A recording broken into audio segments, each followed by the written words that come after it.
What is up, everybody? Welcome back to the Sleuth Intuition channel. I'm your host, Patrick Vallejos. We are broadcasting to the world live from Phoenix, Arizona.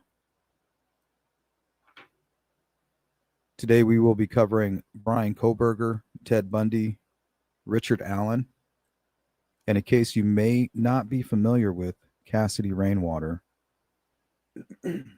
We're covering Cassidy today because it ties in a little bit with what I've been talking about with Delphi. So we have a lot to cover today. So I think we're going to start with the Idaho college murders first. All the updates, the Dateline revelations. We'll segue into the Delphi murders. I'll play my Ted Bundy, Bundy-Kohberger video. We'll segue into the Delphi murders. I'll play my Klein. Excuse me. Sorry, guys. My allergies are killing me. We'll play my Richard Allen, Klein video that I recently put out. And then we'll go into the Cassidy Rainwater and how it might provide some insight into what was going on with Delphi.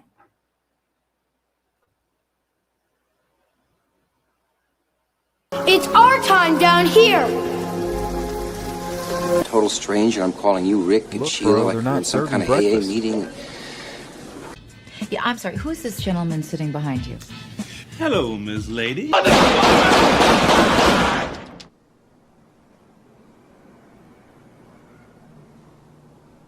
I do have are a very particular set of skills. Bro, it's Skills it's I've me. acquired over a very long career. Warriors, come out to play. I give you $10 million, Tony. Okay, Damn, that's a lot of money. $10 million.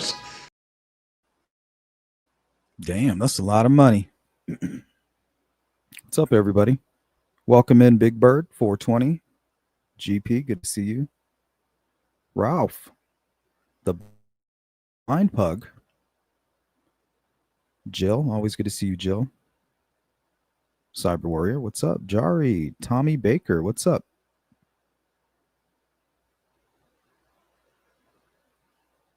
Oh my God.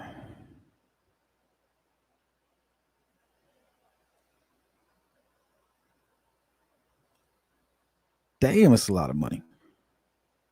Don't go boneless. Are you referring to wings? I'm assuming. Christine Robbins, how are you? There was a rumor going around they might be involved in the Springfield 3.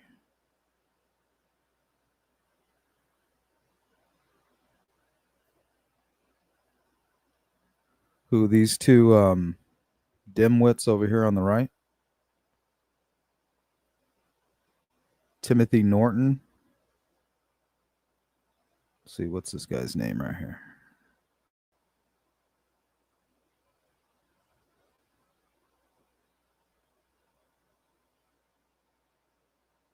James Phelps.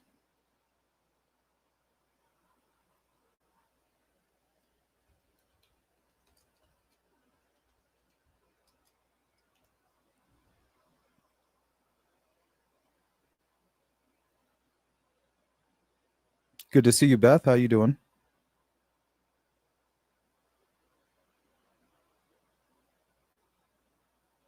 TV show.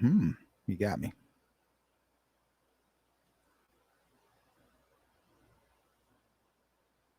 I won't, Cyber. I promise I won't. Just kidding. I know you're talking to that creep that was just in here. So how's everybody doing? Welcome on in. Today is May 13th. Tuesday, May 13th. The year is 2025.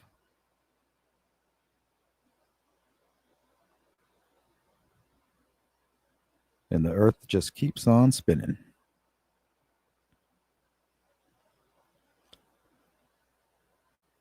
So the poll question of the day, have you heard of the Cassidy Rainwater case? Majority of you say no.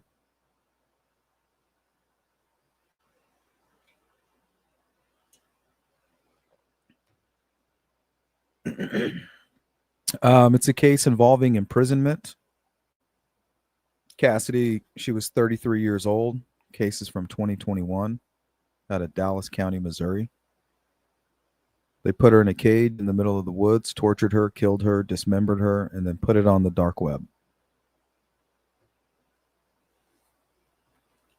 That's how these guys were actually caught. See these two idiots here on the right of your screen?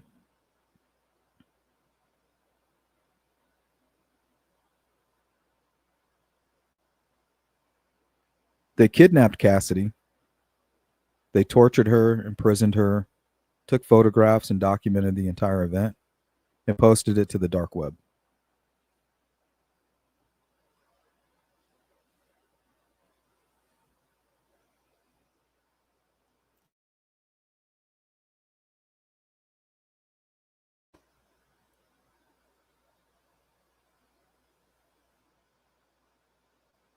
What's up, J Ray?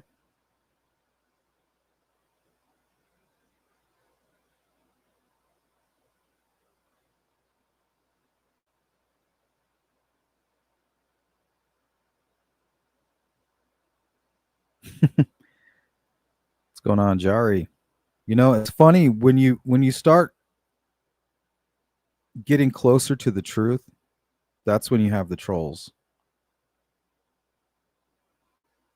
That's the way I feel. Cheeks, what up? What's going on, boys and girls? About to head back into work. Just wanted to say hello. Good to see you, Cheeks. You have a great day. Oh, you know.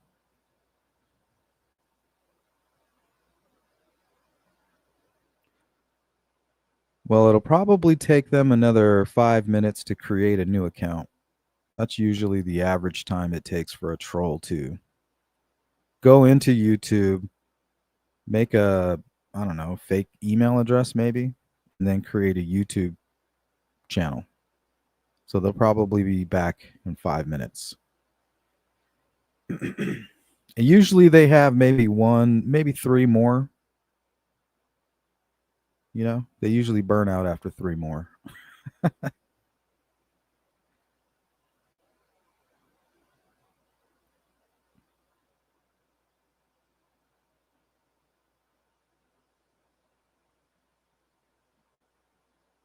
All right. So we're at about the 8-minute mark. The 10-minute mark will get going. And like I said, I'm going to start with all of the Kohberger updates. And we'll focus in on the Dateline revelations. But first, we're going to do a quick overview, and then we'll come back and we'll focus in on all the new stuff. Yep, surplus. Trolls are us. Are you not able to create your troll account fast enough? Well, sign up today for quick trolling.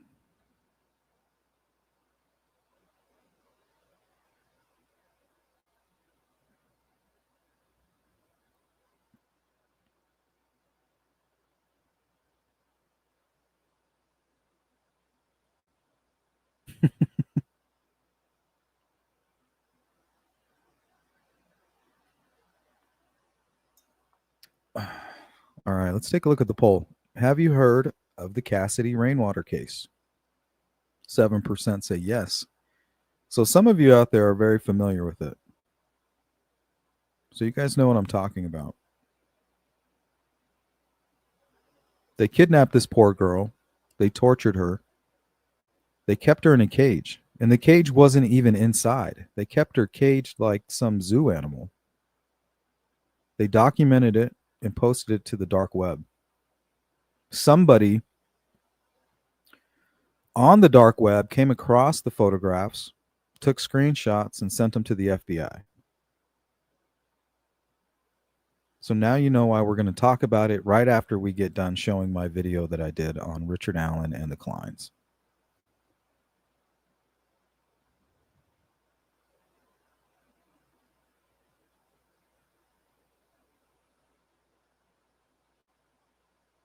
Trolls have such sad little lives. But think about it. It's like the incel. It's like the Bundy-Kohberger. If they didn't troll, then nobody would even talk about them. But they come in here and they create a commotion, and now we talk about them. So they get their 5 minutes of fame, you know, just like the Kohberger, just like the serial killers, the incels, the school shooters. You know, they want to be famous.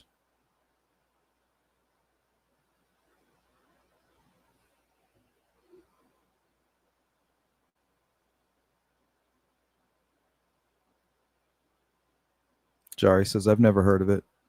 It's extremely sad and disturbing.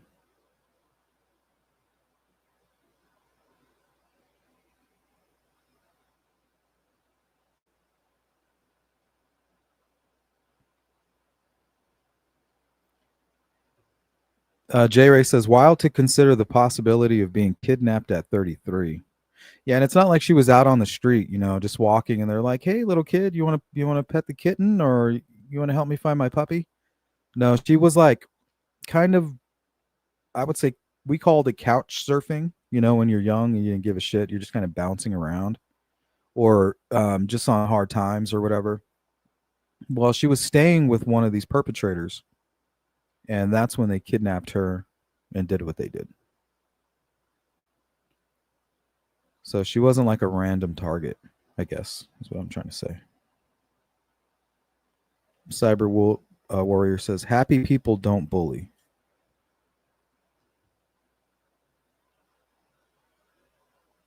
I mean, to me, it's just kind of funny.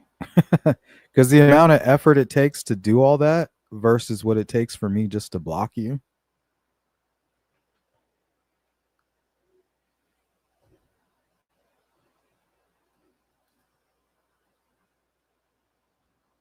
Kind of funny. Where the purpose, yep, exactly. Here, I need to zoom down here. I'm already falling behind. Jari says, taken for sex trafficking by those two men. Well, those are the rumors. The rumors are that these guys were participating on some strange online websites involving cannibalism and sex trafficking and things like that. Those are unfounded, but they did post and documented the killing of Cassidy and uploaded all that to the dark web. That's how they were caught.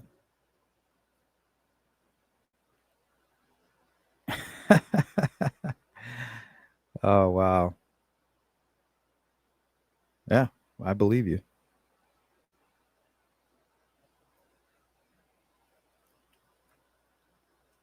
All right, so let's get going. Welcome in, Jared Parker.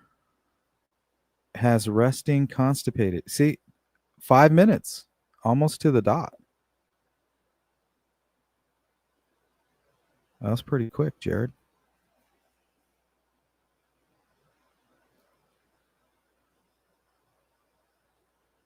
All right, so let's put the timer on. Right now, we're at the 14-minute mark.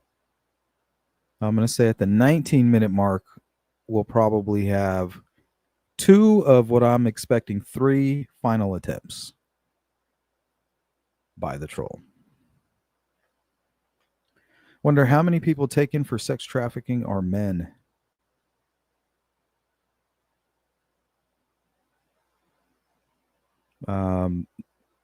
That reminds me of the Johnny Gosh case. Supposedly he was taken by men. He was a young boy and forced into sex trafficking, and then I believe later became a sex trafficker, perhaps. Some kind of vicious cycle.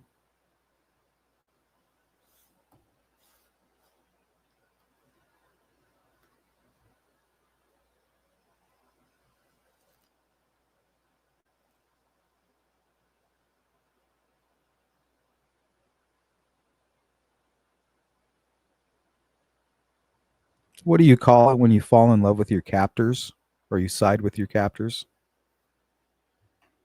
Over time, you know, you've been in captivity for so long, and then something happens to you psychologically. I wanted to call it cabin fever, but that's not what it's called. Stockholm syndrome, I think, maybe. Something like that. I want to say Stockholm. Yeah, okay, there we go. Look at you guys.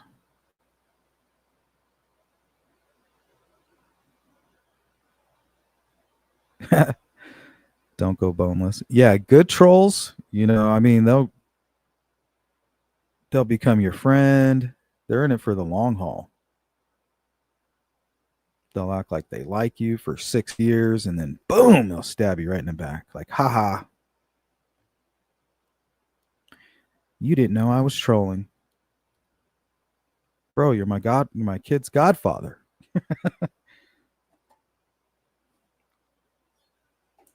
Maybe you'll think about that next time you disrespect somebody online. I don't even like your kids. J-Rate. OMG, the Johnny Gosh case is so important. The tip of the iceberg, that one. Yep, we've covered that one quite a bit on this channel. If you guys like random, obscure cases, true crime cases, go check out True Crime in the Morning. We have about 60 episodes. Basically, all the cases that have been swept under the rug. You know, random missing person cases involving psychosis, missing persons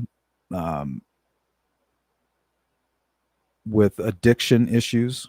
You know, cops just say, oh, well, this was coming. You know, this was bound to happen. Swept under the rug.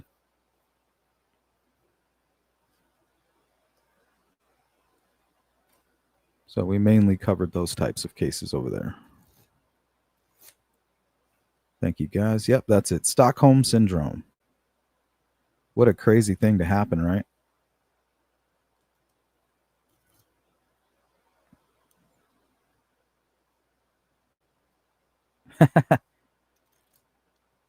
Crisscross applesauce.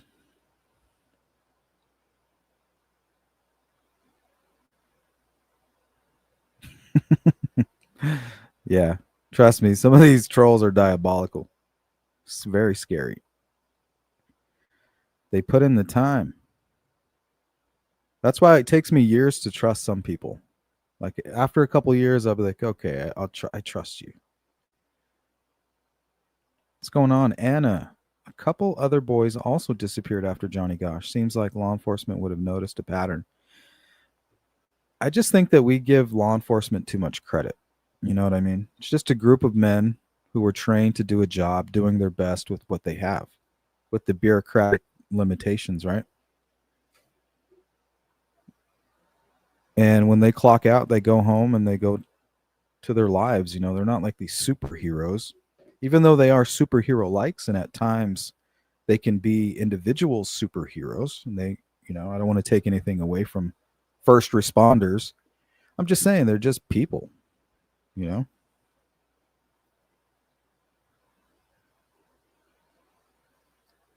It's like trusting a doctor, you know? Look at all the malpractice cases out there. And what about being a surgeon's first patient? Imagine that. Welcome to United Airlines. Today is my first time flying. Make sure you put on your seatbelts really tight. It's like, don't know about that.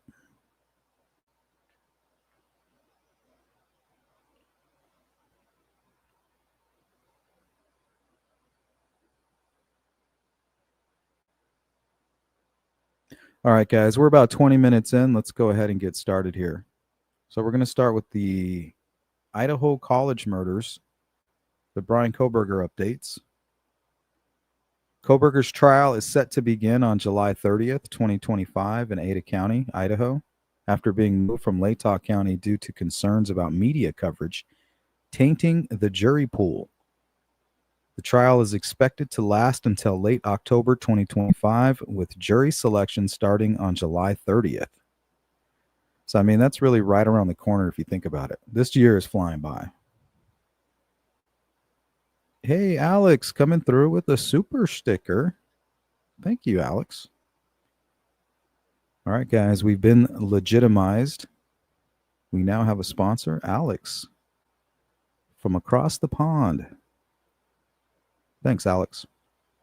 How you doing, by the way?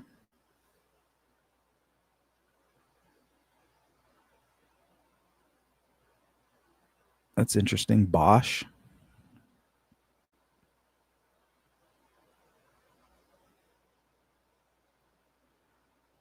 Yes, thank you very much for that. Very thoughtful. Okay, recent reports highlight disturbing details from Kohberger's phone. And like I said, I called these the Dateline revelations, and we're going to come back and we're going to focus in on those specifically. So just hang tight on that. Recent reports highlight disturbing details from Kohberger's phone, including searches for bikini-clad female students, X-rated content, and terms like University of Idaho murders, a Ted Bundy program, and a YouTube video about the victims. A selfie allegedly taken hours after the murders, showing Kohberger with bushy eyebrows, is among the evidence prosecutors plan to present. Surveillance video also captured the white Hyundai Elantra matching Kohberger's 2015 model, circling the victim's home multiple times on the night of the murders. And I think we should take a look at that.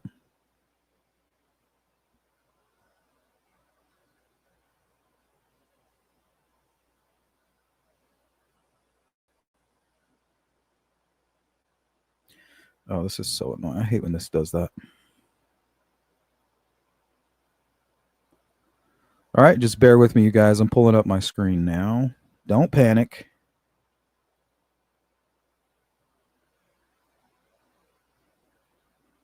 Telling you, I need that Jeopardy music.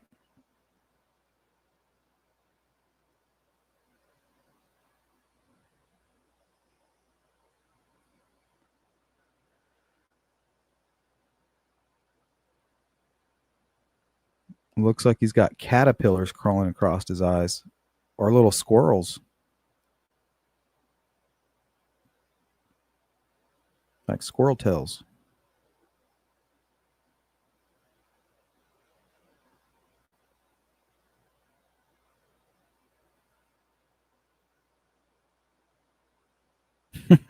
Maybe. Anna says, I'm thinking about trying to attend the Kohberger trial. That'd be very interesting, Anna, if you could. Looks like even the family's kind of struggling to get over there. They recently set up a GoFundMe so that they could all get out there and attend.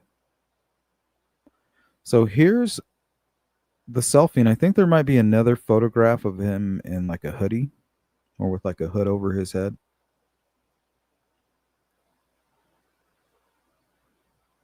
And I know there's a lot more. We're going to get into it. The Britney Spears stuff, there's all kinds of weird shit going on here. So we have that, and then his car.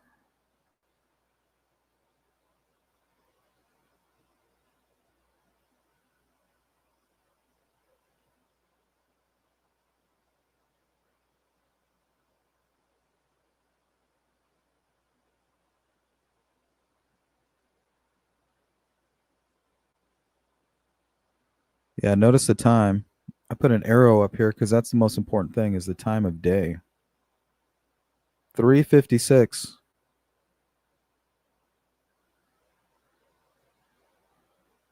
And if you can see right here, this was where the Kings Road address was. It's now torn down. And he's coming up King Road and turning onto Queen Road right at the time of the murders. Like, this dude's fucked.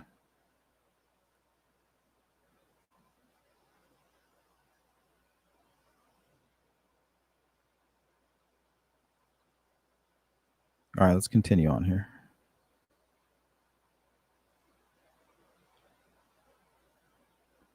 Kohberger's defense team has been active, though unsuccessful, in several motions.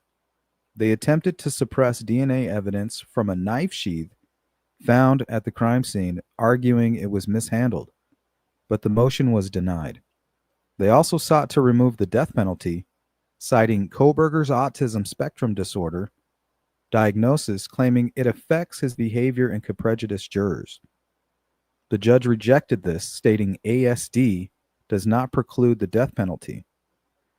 You know what's funny is if he would have committed these murders in Washington, he would have been able to use that defense. But he went across state lines where that defense is not allowed. Similar action was taken by Ted Bundy when he went to Florida from Colorado. Though prosecutors agreed not to use it as an aggravating factor, the defense has hinted at an alternate suspect, but faces a May deadline to present such evidence. And that's typical.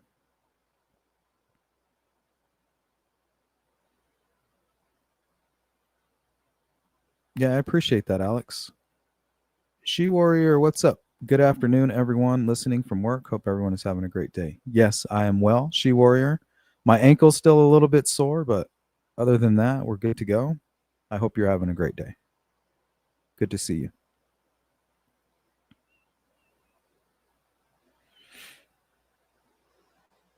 Did you get rid of another one? I didn't even see it. That was quick.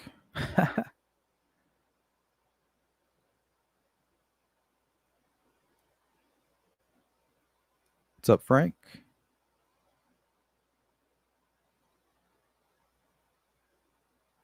Yeah, that would be amazing. Imagine.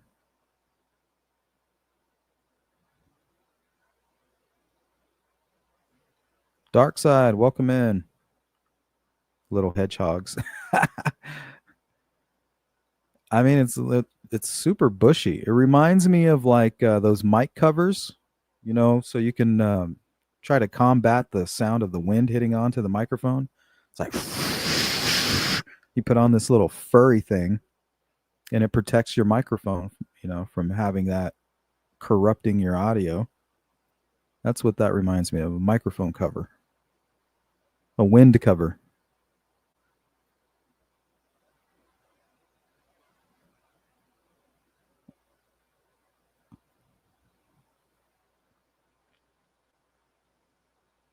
He looks kind of twacked out too. He looks all slimmed up. That boy might be on the drugs.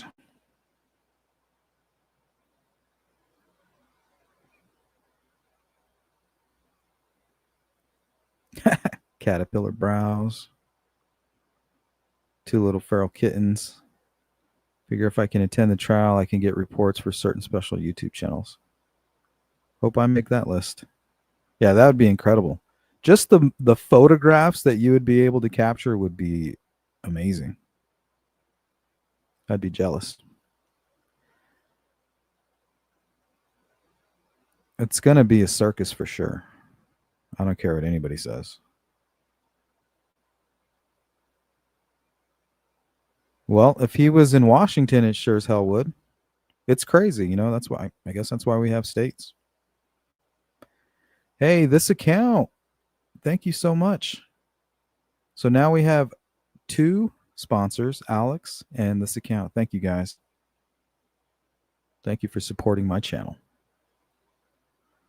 Means a lot. Dark Side, always good to see you. Yeah, I was wondering if he was still clean from heroin at the time of the crime. Yeah, the dude has problems. Wait till we get into the details of it all. It gets even stranger.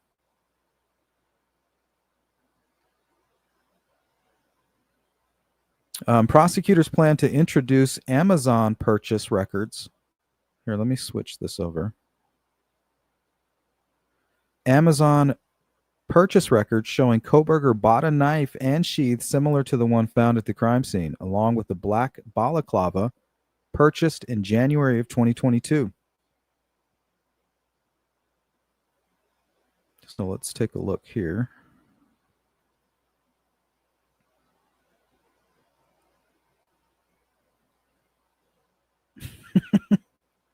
So there's the balaclava, and apparently came with 2 miniature squirrels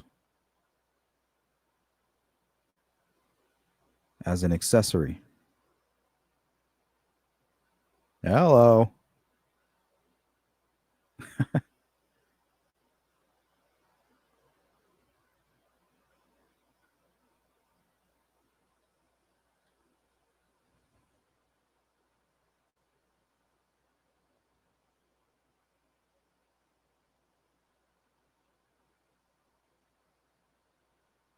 DNA on the knife sheath, cell phone data placing Kohberger near the crime scene 23 times over 4 months, and his academic records from DeSales University showing his criminology expertise will also be presented.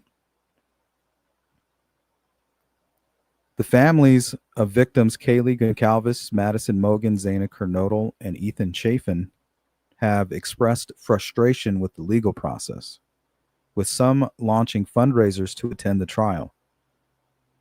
They've opposed certain allowances, like Kohberger appearing dapper in court, and are vocal about seeking justice.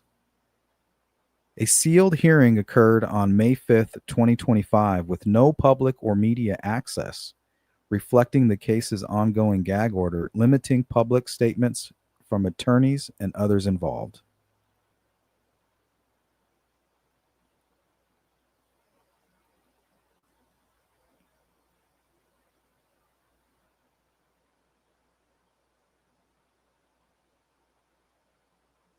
Thank you, this account. I appreciate that.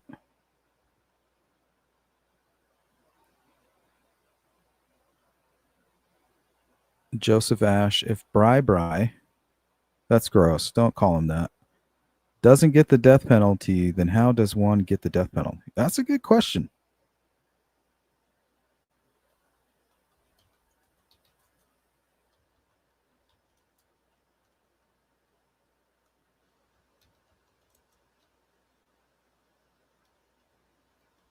I made a video of Bryan Kohberger getting the death penalty. Let's see if I still have that handy.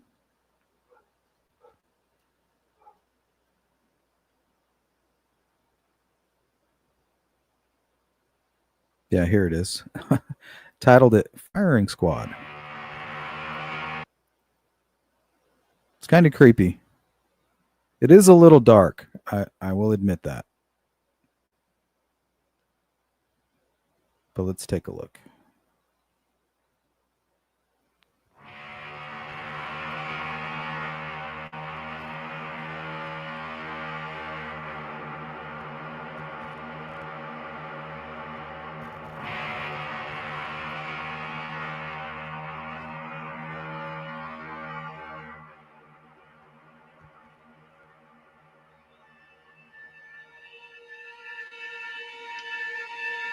Ready, aim, fire.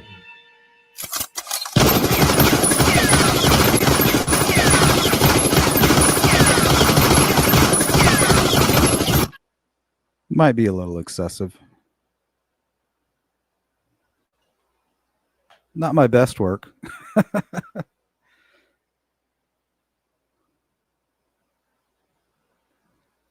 Welcome in, Turquoise Kitten. AT is word salad.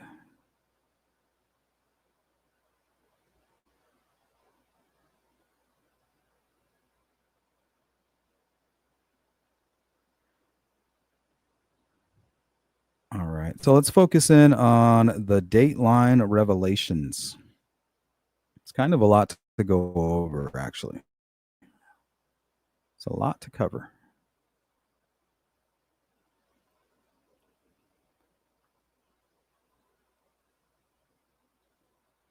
So how many of you have seen the Dateline episode?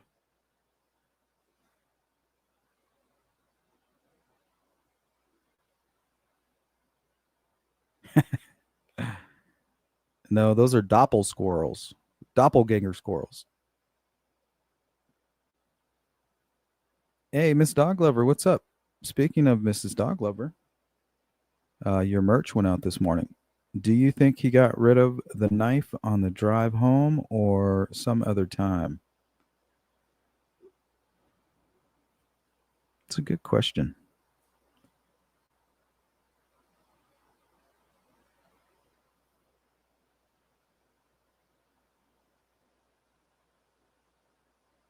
I don't know. I'm assuming he dropped it in the river when he went south.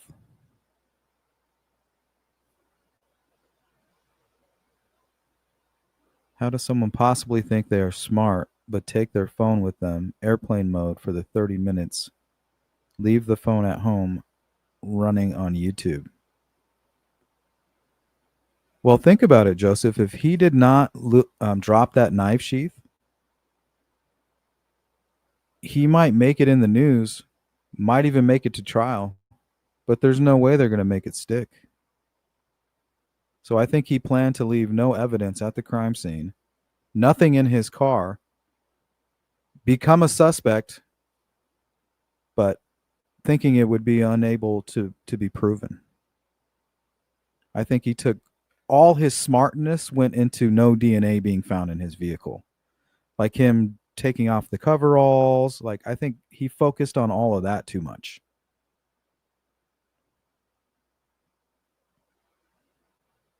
So he thought no matter what, maybe, I didn't care. He didn't care that they tracked his phone because he was so careful that they wouldn't find any DNA in his vehicle. It wouldn't matter. Yeah, my car was right there. Yeah, I drove up that street. So what? That's a party town. I was looking for a party. You can't tie me to the crime scene, and you can't tie any of the victims to my vehicle.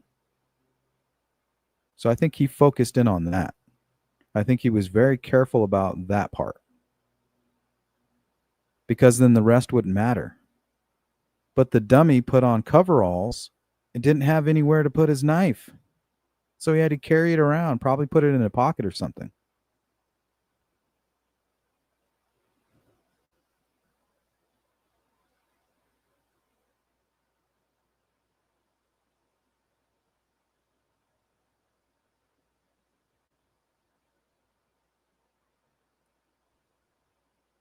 Yeah, remember, it's one thing to train for a fight, right? Kohberger's training for the big fight. He's crossing all his T's and dotting all his lowercase J's.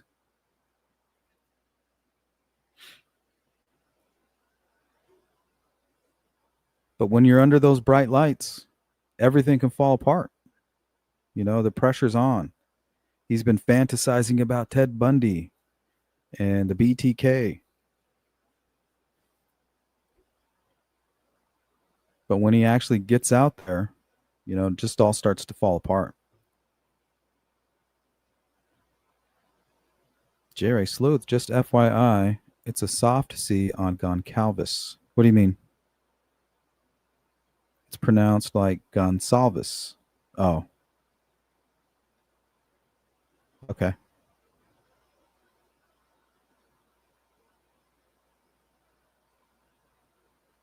That decision can be up to a jury's decision. What do you mean? Which part?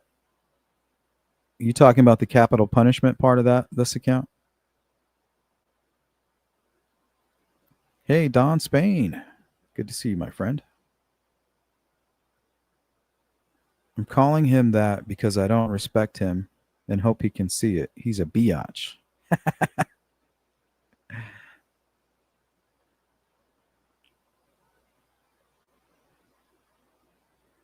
That comment is sponsored by Sleuth Intuition. Yeah, it was a little dark. Not my best video. But I was investigating capital punishment via firing squad. And I found that very interesting. That we're still doing shit like that. It's crazy. Betsy Ross, welcome in. He didn't airplane mode. He manually turned it off with 90% battery about 2:51 a.m. Manually turned it back on at 4:48 a.m. connecting to his VPN. So he thought he was being smart. And think about it. If he wouldn't have dropped that knife sheath, we wouldn't even be having this conversation. We wouldn't even be talking about Bryan Kohberger. He would just be some suspect that we probably never knew about. Kind of like Richard Allen dropping that bullet. Thank goodness for idiots. It's the only way I can put it. And remember, people who are out here killing aren't as smart as they think they are, or they wouldn't be killing people. Only a fucking moron would do that. Only a moron would lack the self-control to not kill somebody. So just the fact that you're able to do this tells me that you're a fucking idiot. Because you're not thinking of the ramifications on both sides. It's just proof of being dumb. So that's usually why these guys get caught. They think they're super smart, right? Like, hey, I can do this. I can get away with this. I'm in college. I'm smart. Not dumb like everybody says I am.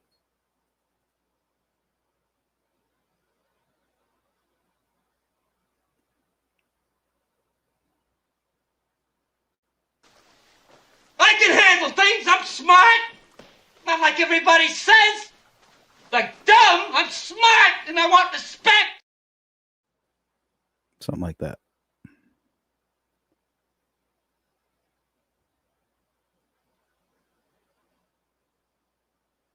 NBC. You might be able to do a free trial or look for an affiliate. He likes the attention, in my opinion. There will be weird similarities to other criminals, in my opinion, and spooky behavior. Yeah, it's like the same demon is possessing them. You know what I mean? You always wonder why these things happen on the 13th, or like, why did the Delphi murders happen on 2/13 to two 13-year-olds at 2/13, you know, during the day, and were killed around 2:30. And you're like, why does this match up with Evansdale? Because maybe the demonic entities that are trying to kind of initiate all of this shit, maybe those dates and times are important to them. I mean, BTK said he was possessed by a demon. Go look at the Son of Sam killing. Most psychopaths, serial killers, have admitted to being possessed by some kind of a demon. It's a commonality, really. But it could be, I don't know, part of their psyche, you know, maybe even some kind of audible psychosis or something.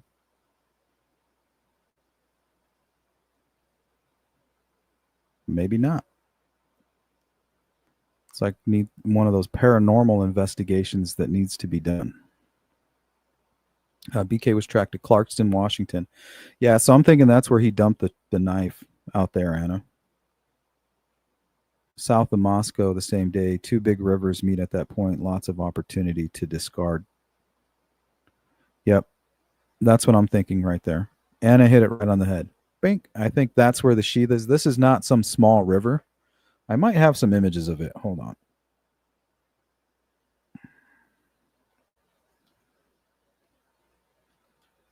Yeah, here it is. Clarkston Bridge.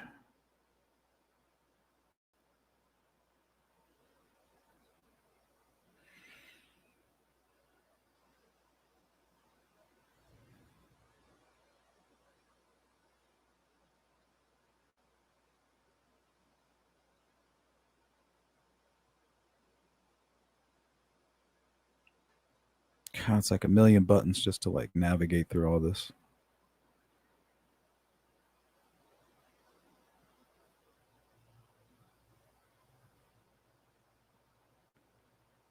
So he crossed this bridge right here, the Memorial Bridge.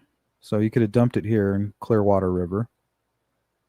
And then he drove along the 12 highway and crossed this bridge here, the Greenbelt Trail. But they all have cameras. But all through here, you can park. Like, these are all like resting areas and public facilities. And there's some back roads here to some of these, to gain access to some of these business roads. You can even go under you can pull off the highway right here. You can park your vehicle right here, and you can walk under the bridge and throw it into the water if you wanted to. Or just kind of throw it as you're driving by.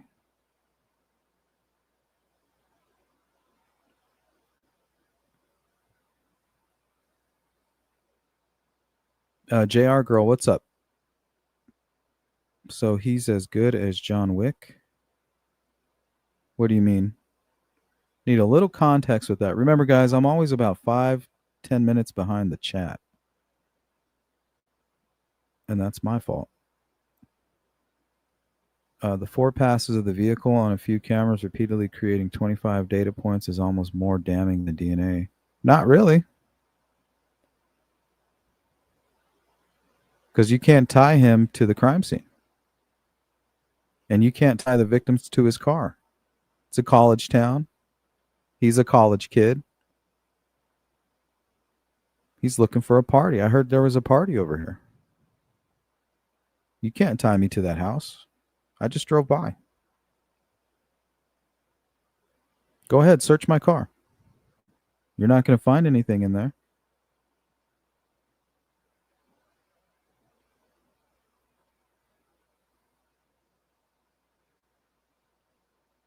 Hey, welcome in, Andy Kane. The people that believe he's innocent are the same people that believe Hitler escaped the Argentina.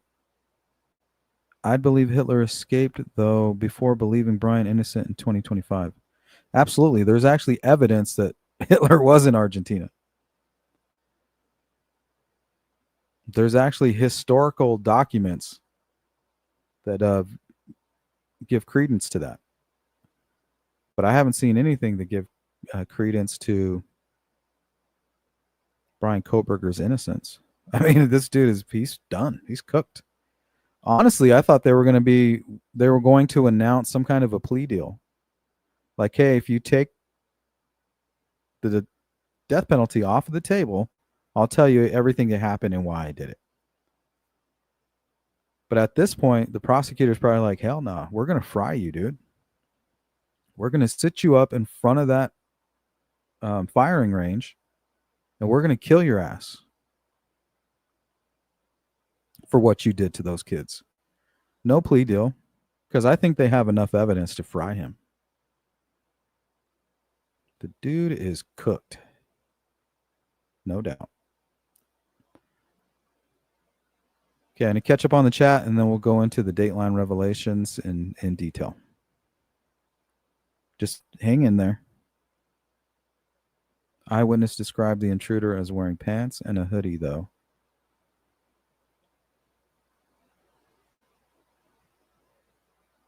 Well, we all know how that goes, J. Ray. It's all semantics when it comes to witnesses and why they should or shouldn't have a good recollection. Yeah, they pretty much got him, Jari. Absolutely. The car stops at 4:07, 28 a.m. next to the house. It's seen at 4:20 a.m. speeding out of the air. Exactly when Dylan is texting and calling the roommates. The dog is barking at 4:17. Yeah, and according to the probable cause affidavit, that's lines up. You know, it took 15 minutes. And what's crazy is if you go and look what happened with Ted Bundy and what he did during his attack on those college kids, it took 15 minutes. So those two things kind of line up. They align. And I'll show you my video after we kind of go over all this information. I'm trying to go quickly, guys. A lot of evidence against him. Anna, decades ago, Gary Gilmore in Utah demanded the firing squad, and it was carried out. I think that would be much better than some kind of weird lethal injection, and 1,000,000 times better than electrocution. I think maybe even guillotine would probably be the way to go.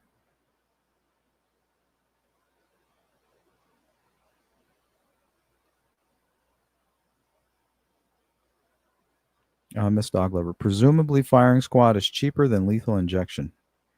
And they've had a lot of failed attempts when it comes to lethal injection. Like sometimes there's issues with the veins. I think in one time, one guy, they gave him the lethal dose and it didn't work. It just like made him all sick and tortured him for like a few days.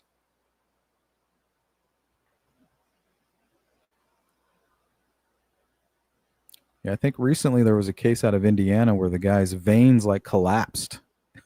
He said he thought it was a miracle from God. He said he saw an angel They were trying to administer the dose. He said he saw an angel next to him and his veins collapsed and they weren't able to administer the dose. He said it was divine intervention.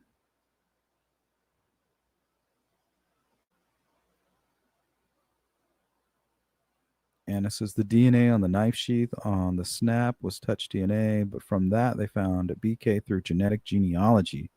Maybe he could argue the knife sheath was stolen.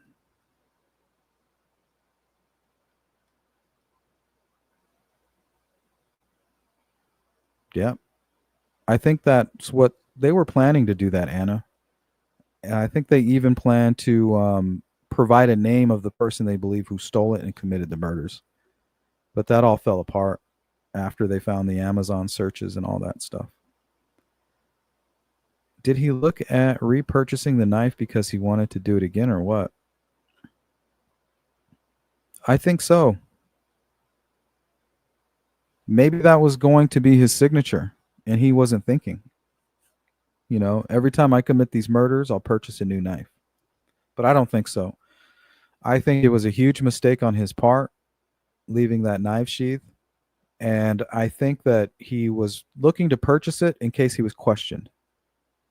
Right? Law enforcement shows up and says, hey, your name came up in our investigation. You know, they said you might have been in the area at the time of the crime, and we're also looking for a specific weapon. Do you own a knife sheath? Do you still have it? Yeah, it's right here. Okay. Yep, that's the one that our silent witness said that you had. So if it's not at the crime scene and it's in your possession, you know, that might mean that it's not you. That could have been his reasoning.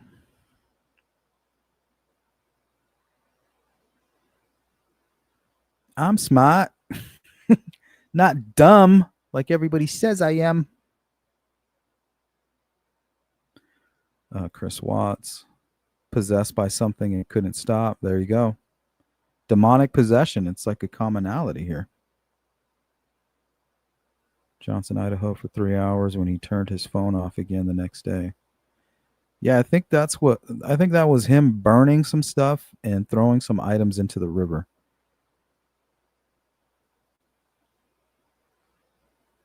Yeah, this Clearwater River or Snake River, whatever you want to call it, basically is part of the Washington-Idaho border. This thing is massive. You know, it's not like Deer Creek. I don't even think they could search this river the way that they did without like affecting a lot of people.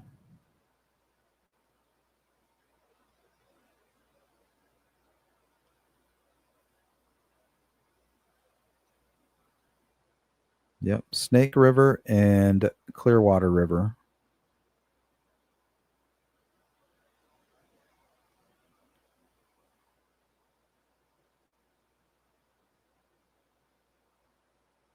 Yeah, it's huge. This river's no joke. Let me see if I have better images of this here. Because we did cover that in one of our live streams. So I'm sure I have some photos here. But it is massive.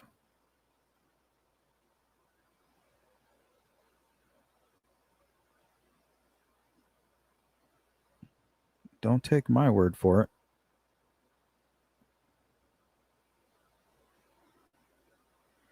Bear with me a minute. Let's see. Timeline. Oh, here it is. Timeline and bridge.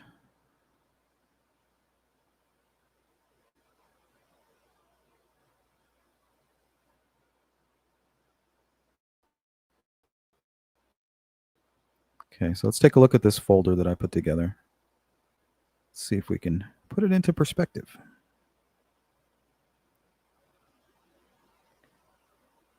Okay, so this is what Anna and what the chat was talking about, Snake River meeting into Clearwater River.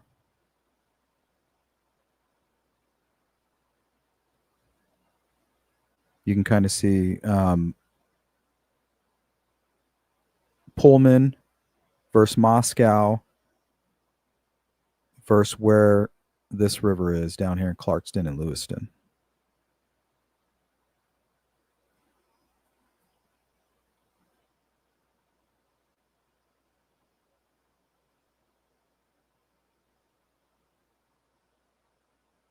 But here's the photographs I was looking for. So look at how massive this river is. So here's the first one. He would cross this first. And then on his way to, I think he went to like a Walmart or something. Can't remember what it was. And then he would eventually cross this one. But look at that water.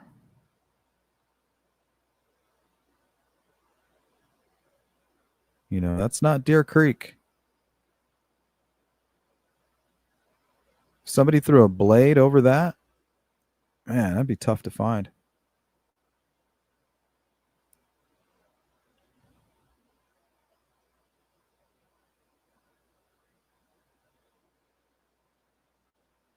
What's up, Neil? Richard lovers are also Bryan lovers. It's all a very strange group of people. Yeah, I mean, you can go ahead and lump Karen Reed in there too. It's one of those things when the evidence completely outweighs, the evidence against completely outweighs everything that they have for. And the only thing powering them or fueling them is their hatred and contempt for law enforcement. And I'm not a pro-police channel because I know people in general. You know, my rule is 1 out of 10. It doesn't matter where you're at. 1 out of 10 is going to be a piece of shit.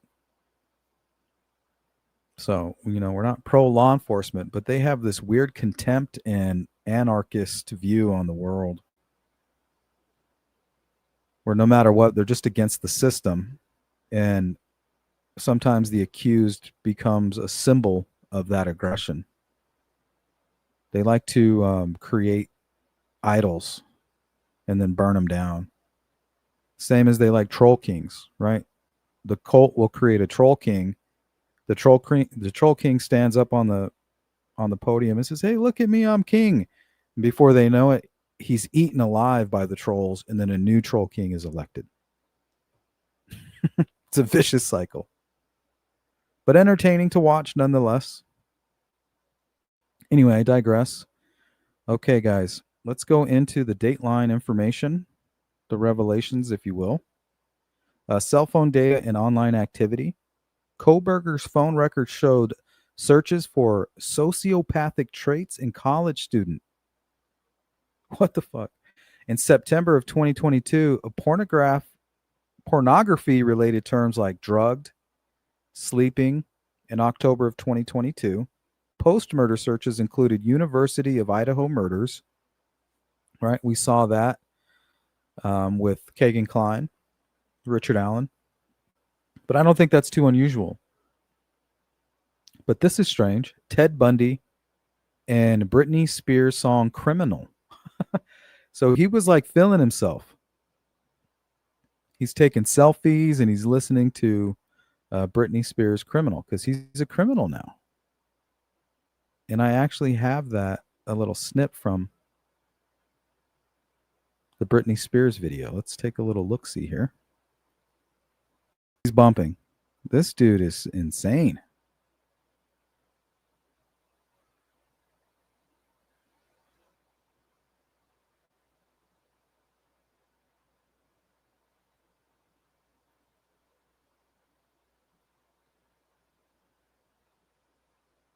Baby, I'm in love. Or no, mama. What'd she say? Mama, I'm in love with the criminal.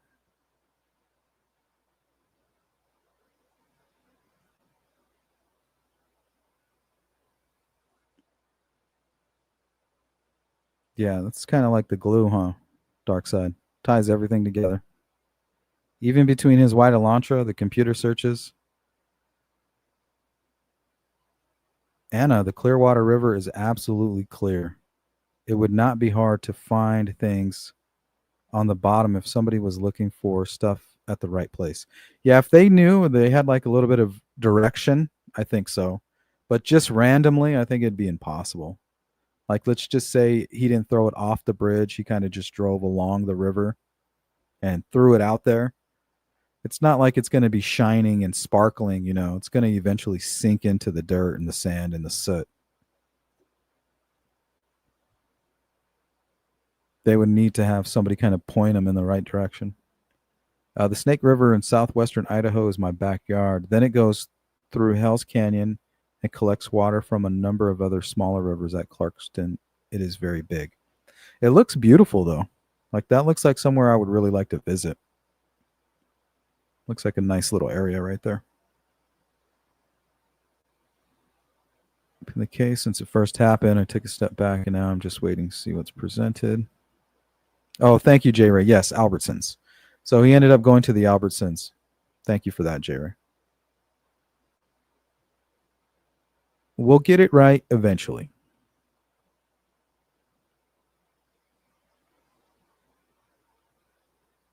Yeah, that's right, Dark Side. Maybe they even have the knife.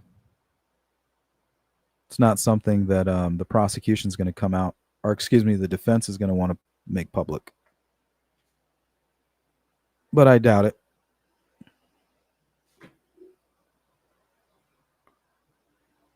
All right. Miss Doglover, they say they now have the technology to find the missing Malaysia Airlines plane in the Indian Ocean, many thousands of feet deep. Presumably, they can scan a river.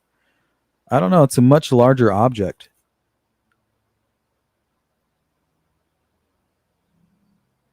Much more to pick up if you're using like equipment. Because now you have equipment that can pick up and tell you exactly what the makeup of a certain thing is, you know. They shine the laser on it, they can tell you exactly what it's made up of.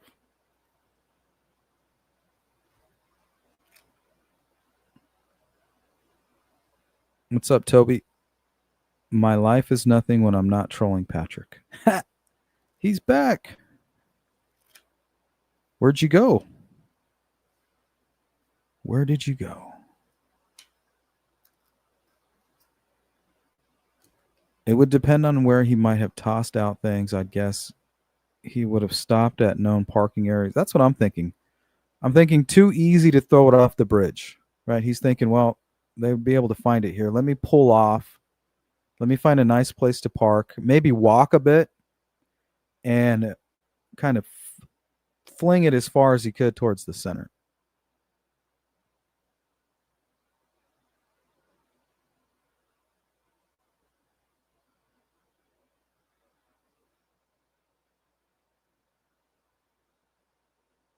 Yeah, I've seen where they have found a few pieces from the plane over the years. Very sad case. A lot of people lost. That's an interesting case. There's a lot of conspiracy surrounding that case as well. All right, let's continue on here, guys. So you guys got a little taste of the Britney Spears song "Criminal." Apparently, that's his go-to. His phone contained dozens of photos of female students from Washington State University and the University of Idaho, some in bathing suits, with connections to the victims as friends or social media followers.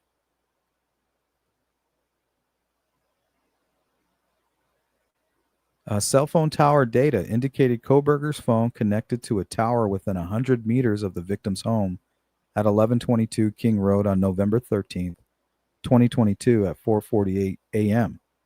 And he made calls to a number linked to his father's account, shared by family members about 90 minutes later.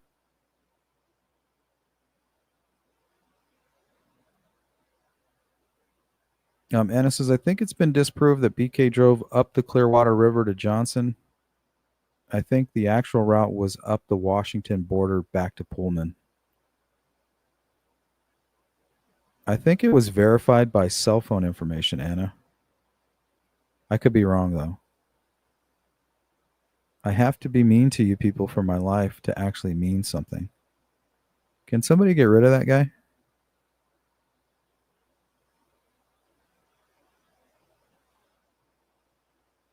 Let's get rid of Toby McDaniel. Here, maybe I'll do it. Bye-bye. Go take your misery somewhere else, buddy. Miss Dog Lover, in my opinion, Britney should be prosecuted for crimes against music. Yeah, that song was awful. Mama, I'm in love with the criminal. Something, something, don't be worried. It's just physical. Bars, bro, bars.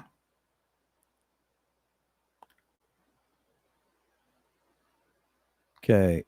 Never before seen security footage showed a white Hyundai Elantra believed to resemble Kohberger's 2015 model circulating near the victim's home multiple times on the morning of the murders, providing a timeline of his alleged movements.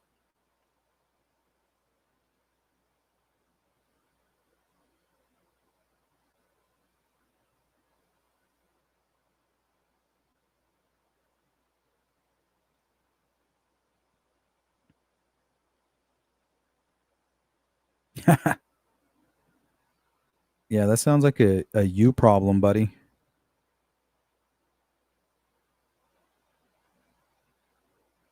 Hit me. That's actually, I do like that one. That's like the original Britney.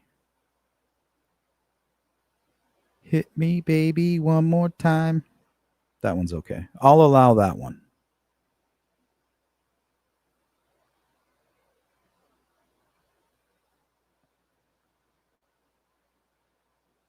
Okay. A former graduate student, Holly, described an awkward encounter with Kohberger at a July 2022 pool party where they exchanged numbers. He sent her a formal text about hiking, which she found peculiar and did not respond to, citing a sense of unease. Yeesh. Kohberger faced professional struggles as a teaching assistant at Washington State University, with complaints about his demanding demeanor and clashes with colleagues, leading to a meeting with the dean about his behavior. He was terminated from his TA role, teaching assistant role, in December of 2022.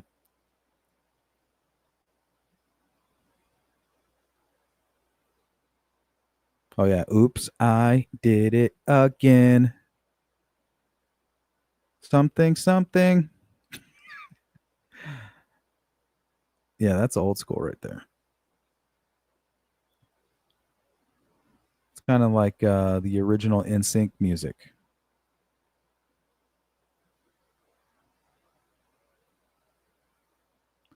A prior Dateline episode from 2023 noted a classmate's account of Kohberger volunteering to install a security camera after a suspected break-in, raising suspicions about his motives.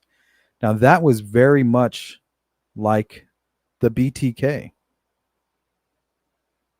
You know, he creates the problem and then provides the solution. Kind of like our government.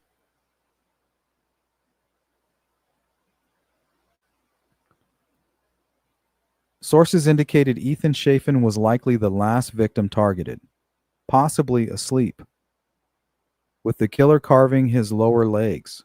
Zaina Kernodle was awake, having ordered DoorDash when attacked.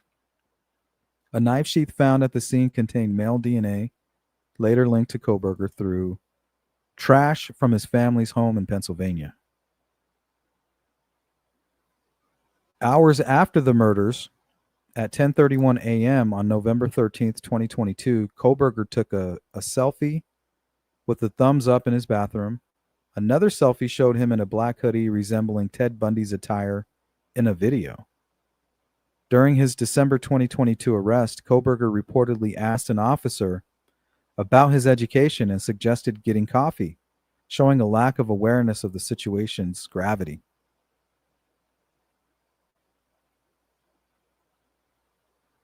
Okay, let's catch up on the chat. I'm going to play my recent Kohberger Ted Bundy video, and then we're going to move on to the Delphi murders.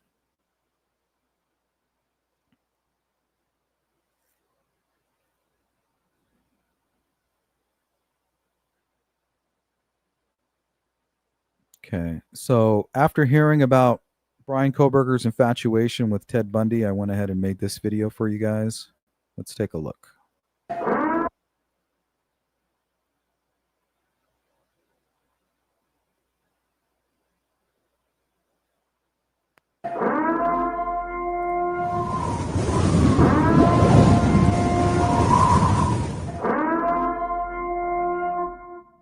I want all my pro-burgers out there to know that we hate the Sleuth Intuition channel. That is all. NBC News. citing police documents, reports that Bryan Kohberger searched online for serial killer Ted Bundy, both before and after the University of Idaho murders. Kohberger also allegedly searched for non-consensual pornography with keywords including forced, passed out, drugged, and sleeping, according to the documents. The Bundy search could have been related to Kohberger's role as a teacher's assistant in an introductory level criminology class, a job he held both before and after the murders. It could also have been a way for him to find the op-ed his mother wrote about the serial killer in 1999, which later went viral after her son's arrest. Titled, Cheering the Hearse. Perhaps one of the saddest commentaries on mankind was evident during the execution of Theodore Bundy. While no sane, compassionate individual would excuse the atrocities committed by this man, neither would any sane individual applaud the passing of his funeral hearse. What have we become? Is the taking of a human life acceptable when the state takes responsibility for it? Signed, Mary Ann Kohberger. Here are some similarities between Ted Bundy and Bryan Kohberger. Both are linked to brutal attacks on young college students, often in their living spaces. Bundy's 1978 Chi Omega sorority house attack at Florida State University involved bludgeoning and strangling 2 women, with 2 others severely injured. Kohberger is accused of stabbing 4 University of Idaho students in an off-campus home, described as a de facto sorority house, due to the presence of sorority members. Both cases involve seemingly random victim selection, driven by intense rage rather than personal grudges. Bundy's former attorney, John Henry Brown, noted the randomness and the brutal nature of both attacks, emphasizing the use of close contact weapons. Bundy's log, Kohberger's alleged knife, which requires significant rage and time. Both entered victims' residence through unsecured or vulnerable entry points in the early morning hours. Bundy used a faulty rear door at the Chi Omega house, while Kohberger allegedly entered through a back door. Both pursued higher education in fields related to human behavior or crime. Bundy earned a bachelor's degree in psychology from the University of Washington and later attended law school. Kohberger was a PhD student in criminal justice and criminology at Washington State University. Bundy worked as an assistant director of the Seattle Crime Prevention Advisory Commission, writing a pamphlet on rape prevention, which gave him insight into criminal behavior. Kohberger reportedly posted on Reddit asking about crime commission, victim targeting, and crime scene management, suggesting a fascination with criminal processes. Both were in their late 20s during the alleged or confirmed first killings. Bundy was around 28 when he began his killing spree, and Kohberger was 28 at the time of the Idaho murders.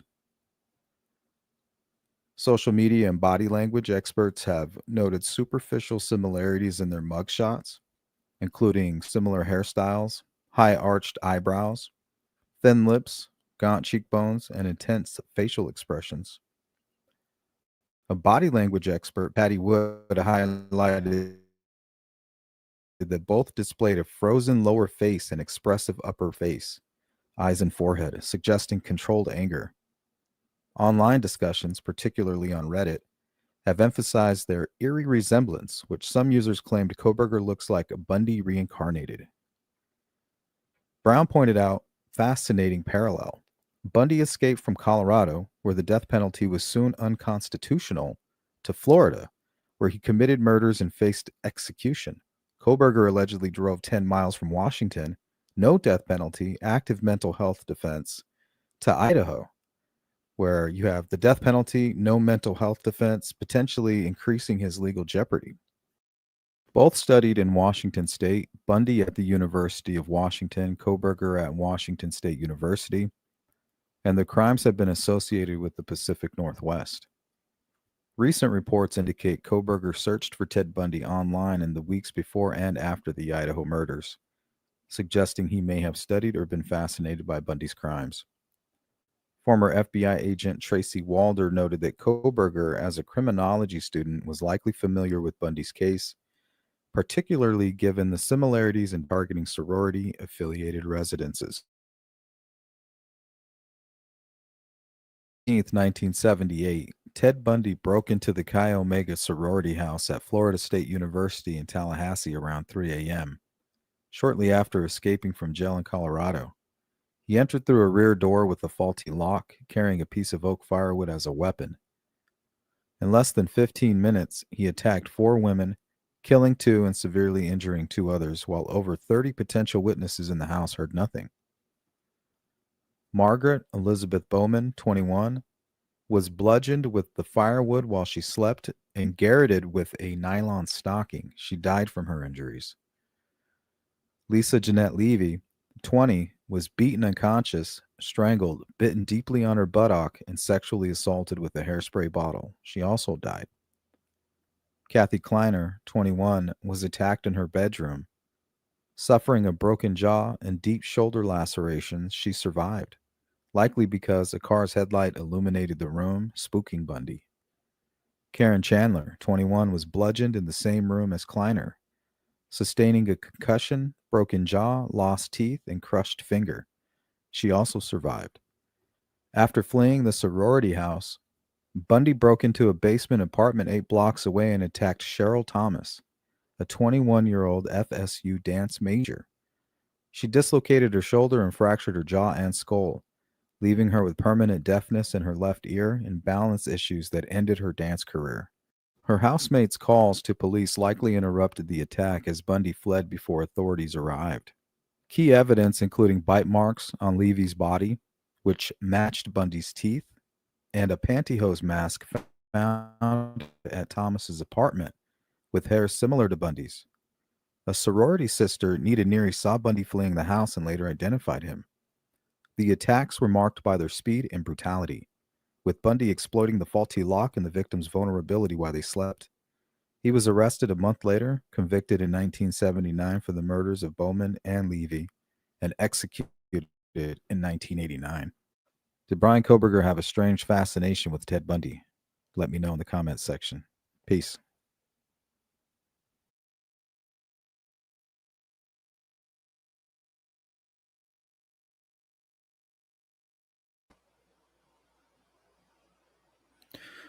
Alrighty, that's all I had for you guys for the College, Idaho murders.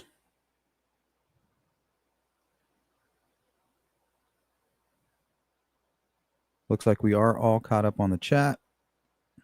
You're welcome, Jerry. FBI has fought with everything they have not to divulge how they ID'd Bryan Kohberger. Touch DNA, genealogy sites, BK's dad, then BK illegal genealogy searches maybe. I think it's simple as a plate reader. They knew he was in town, or even just, I remember they did something that I haven't really seen too often, and I was really pleased with it.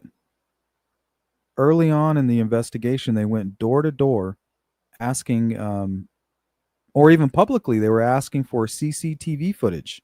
You know, Ring doorbell camera, Ring security cameras, stuff like that. They were publicly asking for everybody, and they even set up a website where you could upload your video.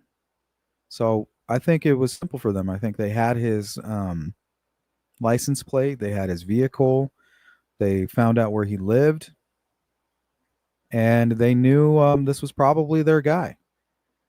The only way to find out is, hey, we found the knife sheath, we have DNA. If he matches that, 100%. They're probably thinking there's no reason, and they probably even got a warrant, maybe for his cell phone data. I don't know if that's a thing. I don't know if that's possible. I don't know if you can search somebody's cell phone data before you actually even have the cell phone. But I'm pretty sure they were able to find out that he was living in Pullman and track down his vehicle, and they just stayed on top of it.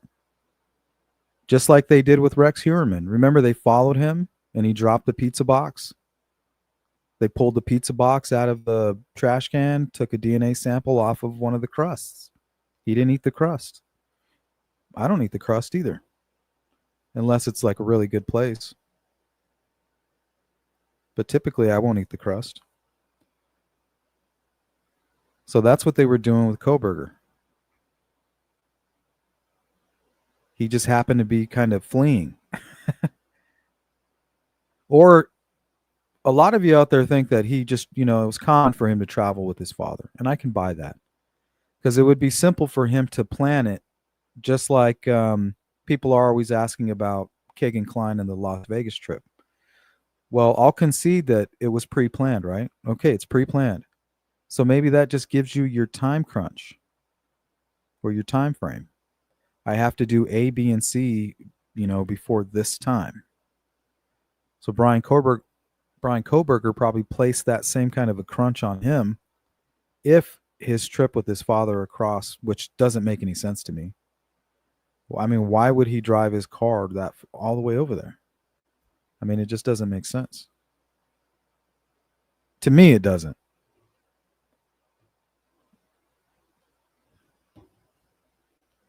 But that's just me.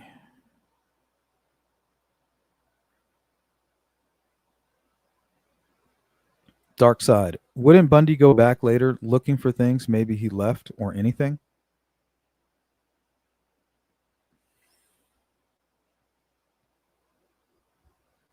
Well, I think the way they caught Bundy they couldn't really test his DNA or anything like that. They were able to look at hair under a microscope and say, hey, it's similar.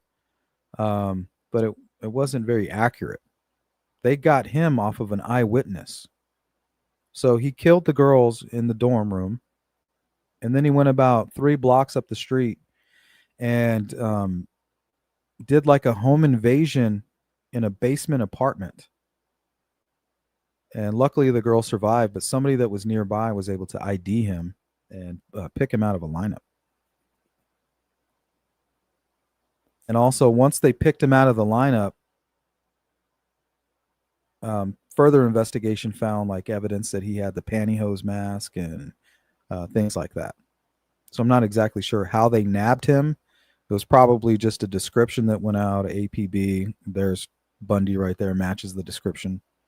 We have enough to detain you. Maybe even more.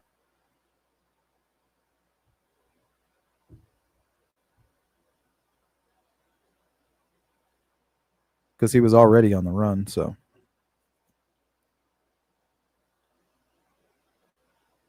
He went back to the graveyard. Yep, necrophilia. I think Gary Ridgway did that. A lot of those deviant, sadistic types would do that. They would go back and they would look for evidence that they might have left. And then while they're there, they're like, hey, somehow not disgusted by it in the least. Like, what is that? If that doesn't terrify you guys, and if that's not enough of a reason for us to be here and talk about this, I really don't know what else is. Because that's terrifying. To think, Gary Ridgway killed over 100 women. 100 women. That's 100 families destroyed. One man.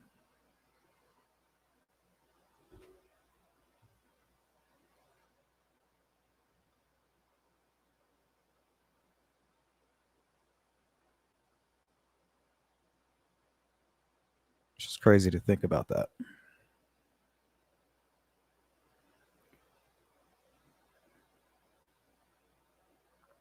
Okay, so next we're going to talk about the Delphi case and also Cassidy Rainwater's case. The reason I wanted to bring up Cassidy's case is because it involves the dark web. A lot of people find that like a myth, like snuff is a myth or torturing people online is a myth. It's not a myth. It's just easily hidden through encryption and things like that.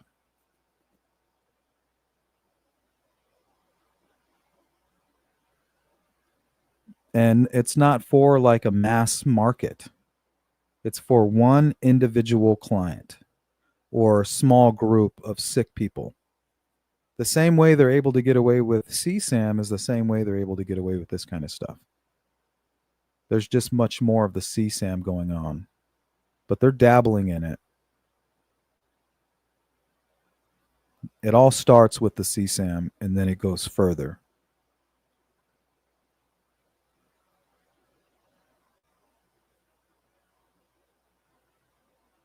It's like Satan's school for the Chomo.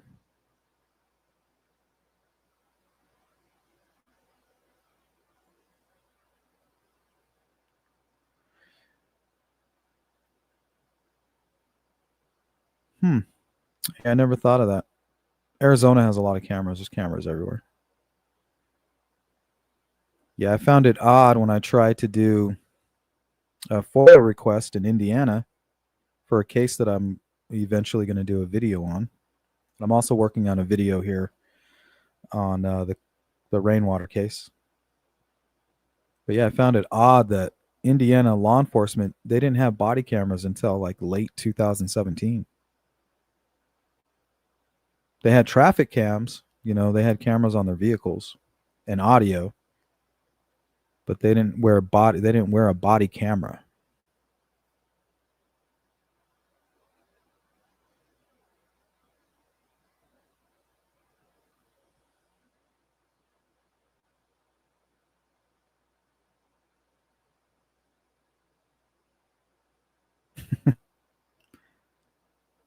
Run, run, Santa. Or no, what is it? Run, run, Rudolph. Santa's gotta make it tonight.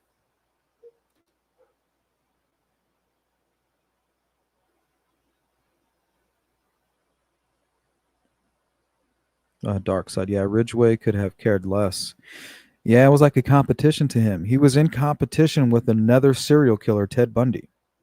He's like, I want to have more victims than him.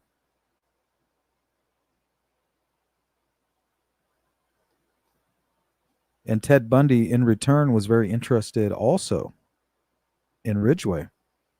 Go watch the movie Silence of the Lambs. It's loosely based off of that interaction between that whole group. Hannibal would be Ted Bundy, the refined college student, thinks he's super smart, defending himself, escapes prison twice, only to go on and commit more murders. Like, he is definitely one of the most prolific serial killers. When you look at the entirety of his story and the escapes, and he's like an outlier too, how he was able to hold relationships. And I think he did have one sexual encounter with his stepdaughter, but she said it was just some weird naked interaction, which is, now she knows that it was an assault.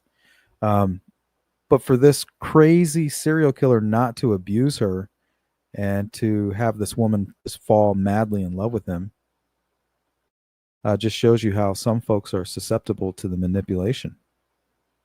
And again, that's why I think some people support Richard Allen, Bundy-Kohberger, Karen Reed, because those people can put on a show. Like, if you notice during Richard Allen's interviews, the way he's sitting and the body language that he's given. Let me pull that up, actually, because I did want to talk about that. He kind of makes him, and I tried to explain this to you guys a million times, the Jedi mind trick, how they're able to distort reality in real time.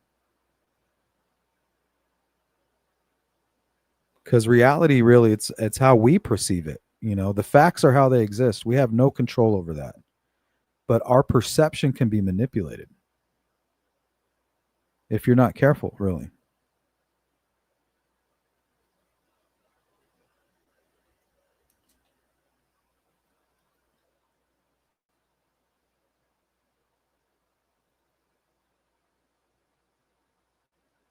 This is not what I wanted.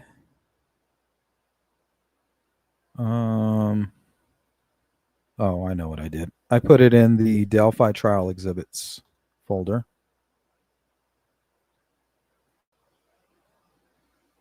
Okay, there it is. Richard Allen's interviews.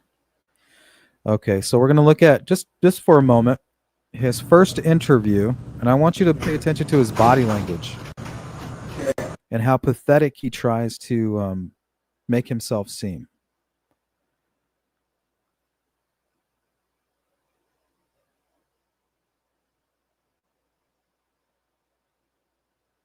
Indiana, like in Miami. Yeah, you always get that. Yeah, Mexico, Philly, Denver. Yeah. Okay, it was Mexico. Yeah, okay. But it was Peru was where I was in the National Guard at. Sorry. See, he always kind of has his hands folded. He's like leaning forward. No. Have you ever? Like that's kind of what a child would do, in my opinion. You know, a little kid walks into a room, he sits there, he's got his hands folded, and he's kind of rocking, kind of smacking his mouth. Let me see. On occasion, nothing. Okay. Where did you usually go to?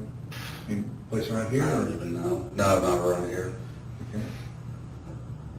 All right. Parents go to church, or did they take you to church? No, my grandparents went to church. My parents didn't. Oh, I see. Okay. Any criminal history? Have you been arrested for anything? Okay. Any medical problems, heart trouble, high blood pressure, psychological disorders? Oh, yeah. Everything. Okay. I've had a heart attack. I've got a couple stents. He's like, I wanted to make sure you write that down. How long ago was your heart attack? 2010. Okay, you were 40. 37. Holy cow. Cindy, what up? Anything else? Depression, anxiety. See, blood pressure. He's like, look at me, pathetic little old me. I'm not the killer. I'm not the bridge guy. Little old Rick. And that worked, I think, with Dan Doolin. Late at night, 6:30 at night. This exhaustive investigation. He's not really part of the core group. He's just helping. He has training and interviewing and taking down detailed notes and entering them into their system, or, you know, whatever the procedure is. He knows that. So he's able to help. But this is late in the day. He doesn't get to go back to his office or sit down. Richard Allen wants to meet at a Save-A-Lot parking lot. And he's able to put on that act. 6:30 at night. Dan Doolin's tired. He's not invested in this. He's just wants to be helpful. He's like, I can go out there and I can take notes and I'll relay these notes and they can do with it what they will.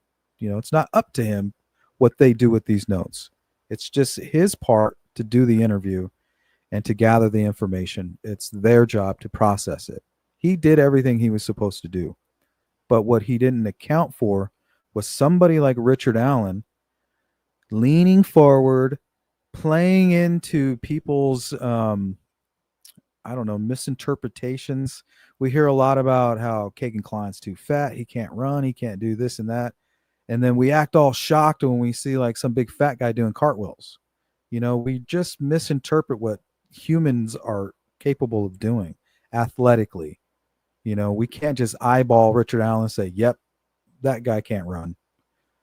And then next thing you know, he's doing a fucking backflip, flopping fish in a pool hall with a cue stick in his hand. Fucking looking like he's from Willy Wonka's factory or some shit. So you have to give him some of the credit for manipulating somebody like a Dan Doolin. And I think that's what he's trying to do here. He's like, I'll just do what I did before. I'm good at that.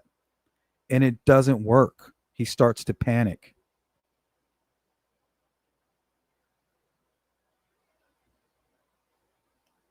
But I digress. Let me play my latest video just because of time. We are running out of time. We'll talk about it and then we'll discuss the Rainwater case.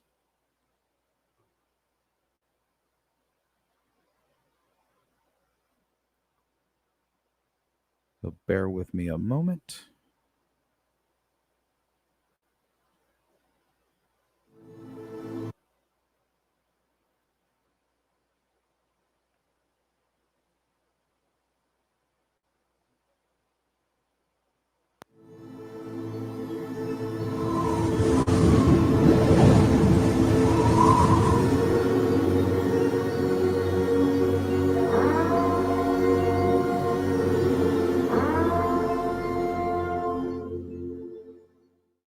Richard Allen and Kathy Allen grew up in Peru, Indiana, as did Tony and Kagan Klein.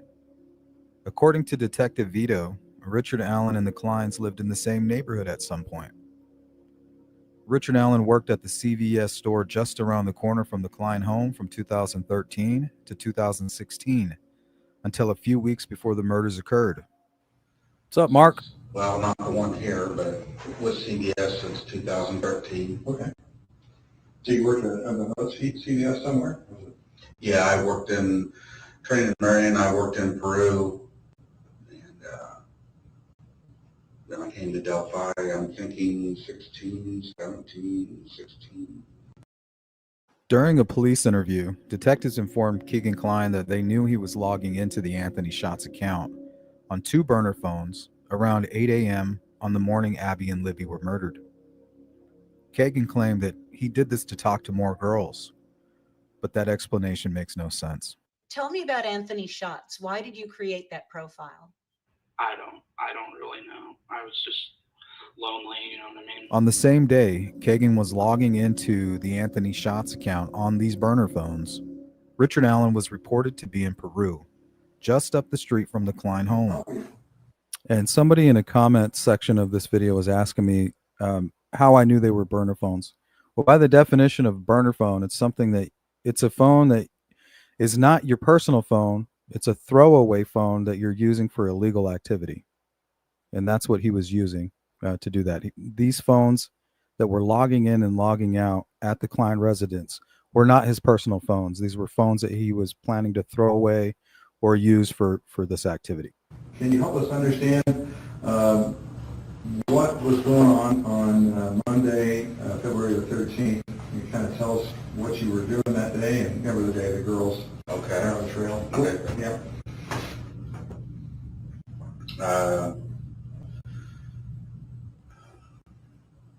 I went over to my mom's in Peru, Mexico, earlier in the day. I think my mom. And Steph, you might be part of the replay crew, but you had a question in the Discord about that. You could be subpoenaed, but if you tell them, like, I'm going to plead the fifth, I'm not going to testify, they won't even bother. I had hip surgery back then or something, but regardless, my wife was working, so I went over there and spent the day, not the day, I spent the morning with them. My sisters come over and they were going to go eat lunch and stuff, and I wasn't about that, so So he went there in the morning. So not only was he in Peru the morning of the murders, while we had the Anthony Shots logging into 2 burner phones. Read this right here. Here's the question for Kagan. Okay, well, on February 13th, this would have been logged in a little bit earlier. So that would have been 8 o'clock in the morning at your house. Richard Allen's wife goes to work at 8 o'clock. So that means right around the time she's leaving for work, I'm assuming he's leaving to go meet his mom. But the thing is, we don't even know if he went to his mom's. That's never been verified. She didn't testify. There was nobody there to say, yes, he was here. So how do we know he didn't just go do this and try to use his mom as an alibi? He goes there, drops off his phone, leaves it connected to like Netflix or some shit.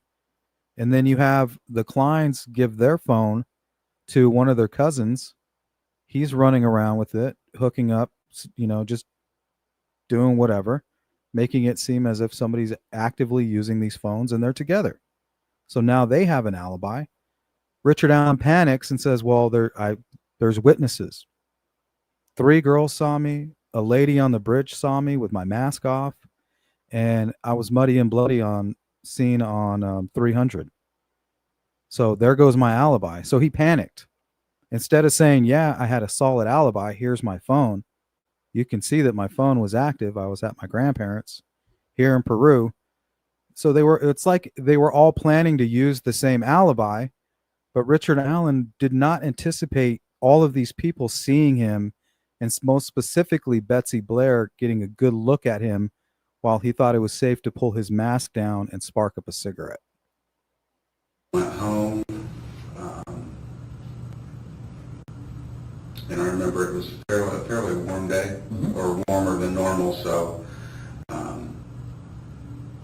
think I just put a jacket on and went back out to the trails. Libby and Abby had been communicating with the Anthony Shots account on Snapchat the day before, including late into the night and early morning hours, right up until just before they were killed. Is it true that Liberty and this Anthony Shots account were in contact the night before her murder, even if we don't know what was said?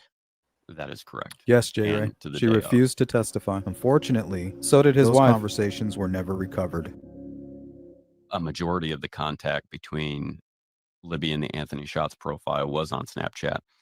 And because of that, the content of the messages couldn't be recovered due to the nature of the app and at the time, the settings that were being used. What's up, Charlotte? Libby's family began reaching out to Libby's friends via social media.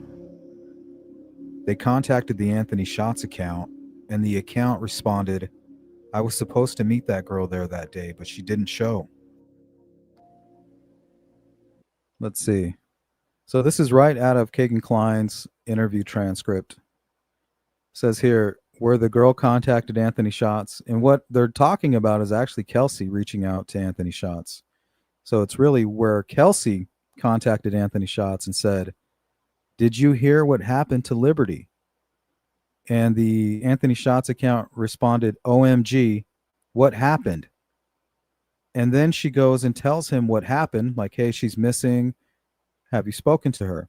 Anthony Shots says, "Well, I was supposed to meet that girl, but she never showed up."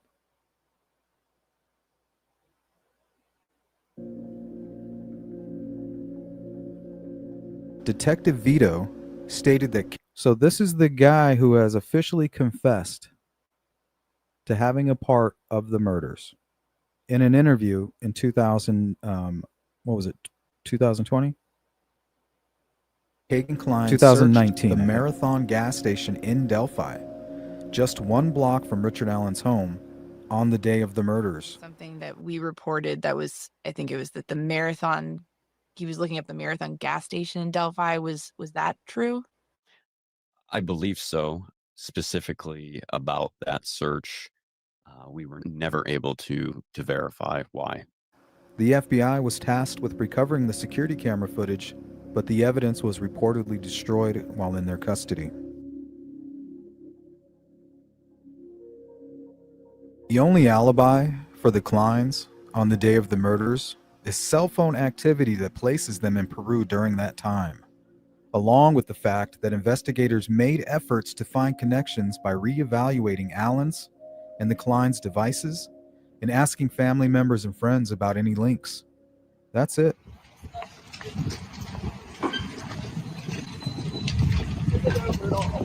Kagan Klein was moved from prison to ISP custody, where he met with the entire Delphi investigative team, including Doug Carter and Nick McClelland.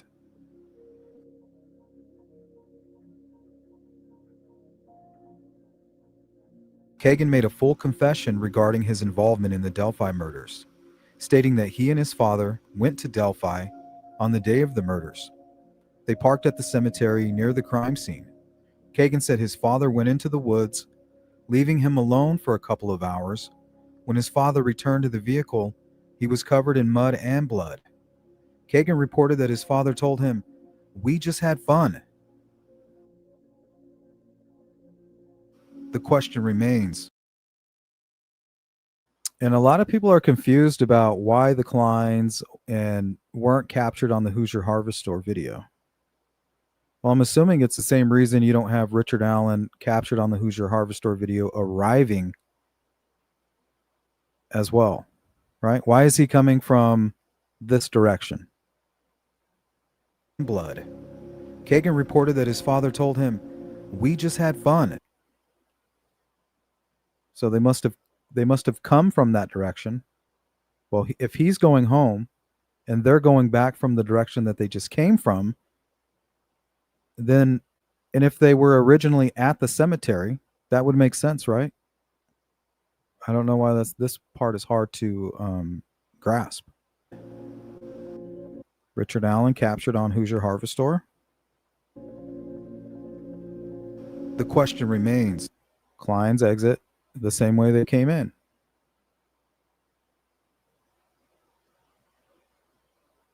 Heading east. Who is we?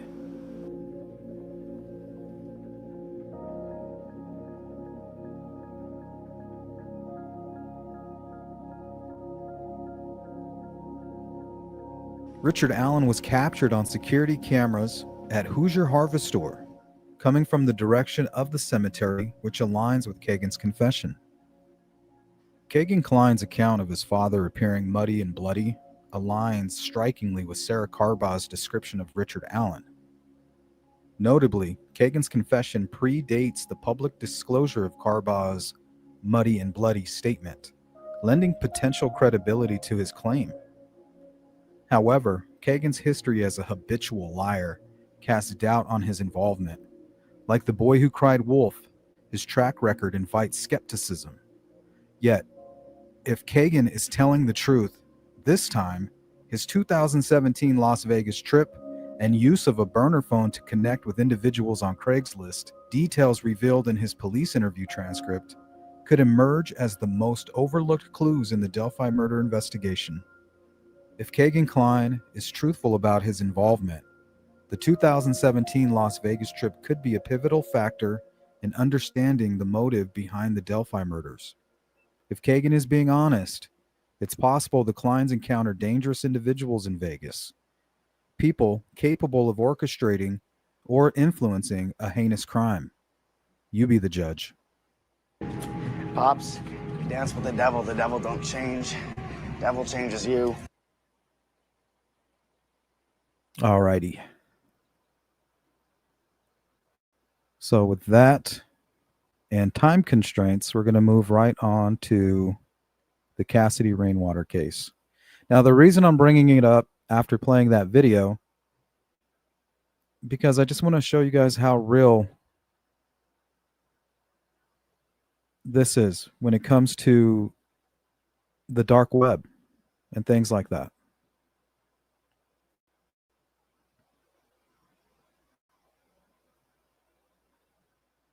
I think a lot of you find it hard to see that as a motivating factor for someone. Like, you don't see it as like this huge money-making empire.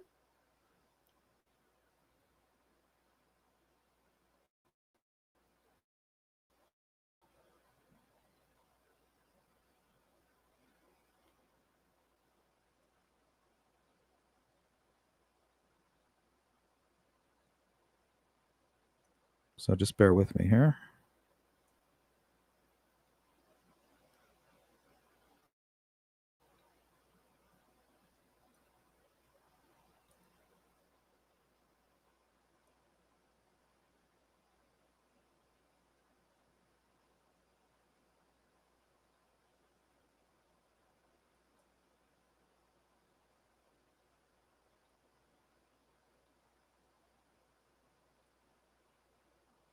Sometimes a computer just does not want to do what you're telling it to do.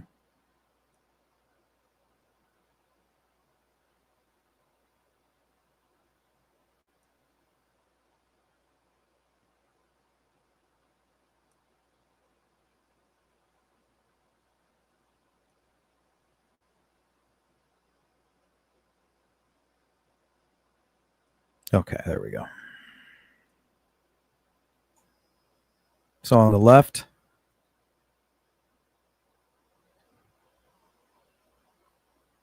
maybe I have that zoomed in too much. On the left, we have Cassidy Rainwater and her killers, James Phelps, Timothy Norton,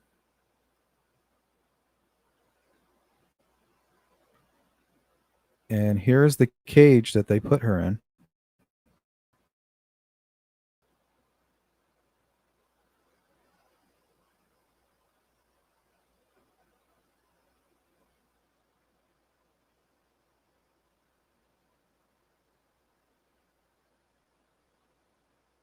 It's like out of some nightmare.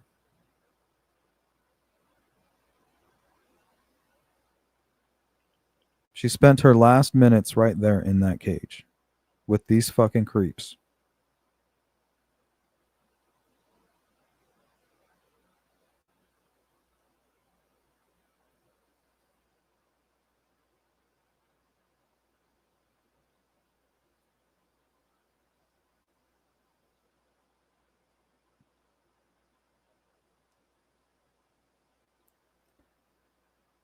Here, I broke it down in a timeline. July 25th, 2021, Cassidy Rainwater, a mother of 6 from Lebanon, Missouri, was last seen alive. She had been staying with James Phelps.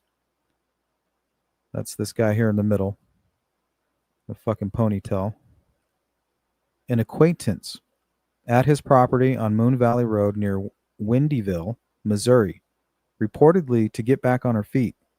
Phelps later claimed that she left his home in the middle of the night to go to Colorado. August 25th, 2021. A family member reported Rainwater missing to the Dallas County Sheriff's Office after not hearing from her for several weeks. September 16th, 2021. The FBI's Kansas City office received an anonymous tip titled Cassidy, including photos showing Rainwater partially nude and confined in a cage. That's this thing here. Additionally, images depicted her body bound to a gantry crane commonly used for deer processing, and evidence of her evisceration and dismemberment. The Dallas County Sheriff's Office identified Rainwater in the photos.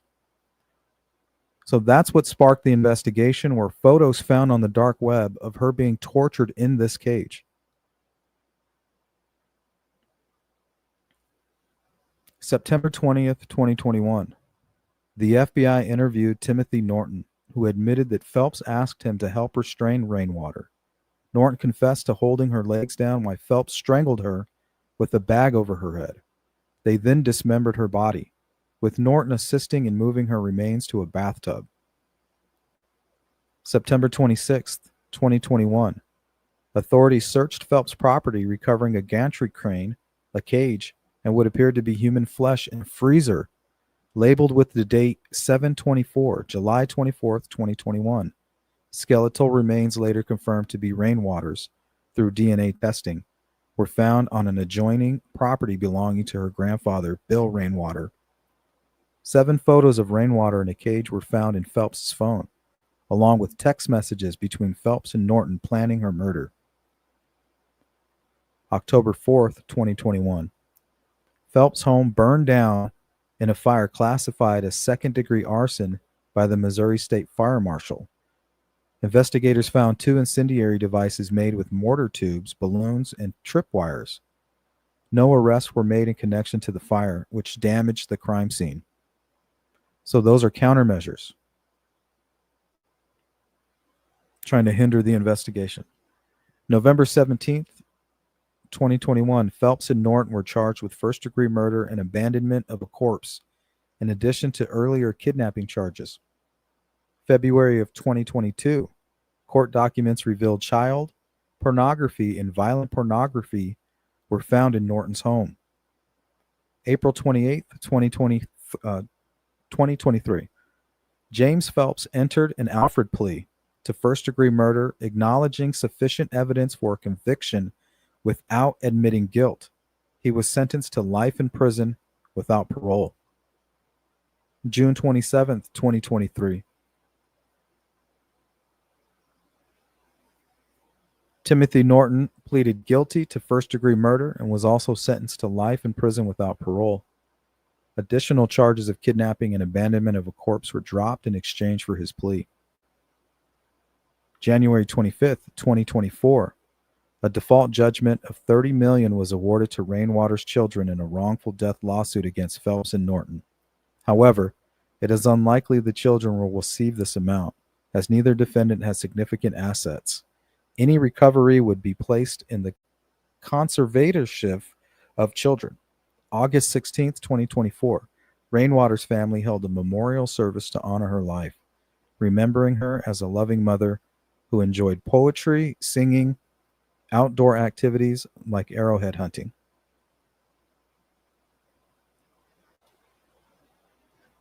Okay, now let's outline the dark web connection. Let's check in with the chat over here before we do that. It's good to see you, Charlotte. Sorry, I saw you come in, but it was in the middle of the video. Mark, good to see you.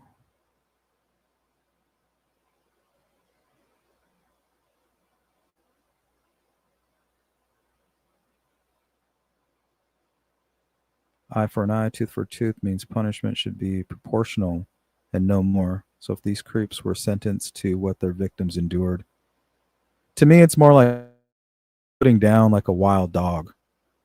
You want to show them your humanity, even though they took away others, you know, but you still want to put them down like some rabid animal.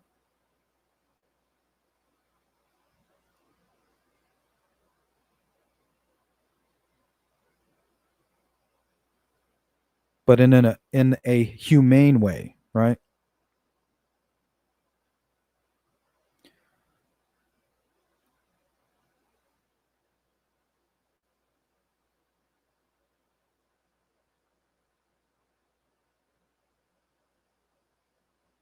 So Timothy Norton,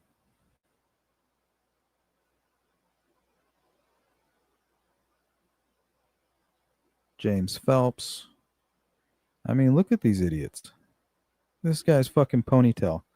That's a red flag right there. I'm sorry.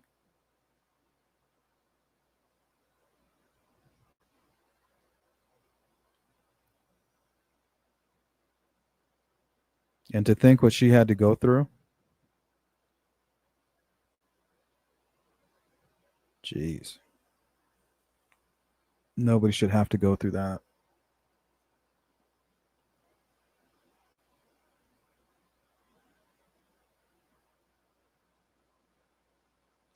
Okay, so let's get into the dark web connection.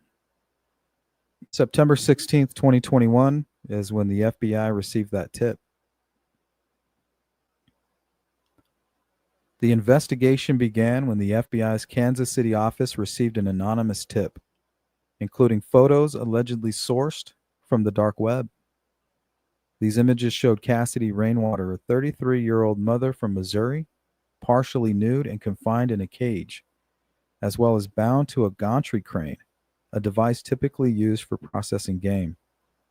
The photos depicted her being tortured and terrorized, leading authorities to James Phelps' property on Moon Valley Road near Windyville, Missouri.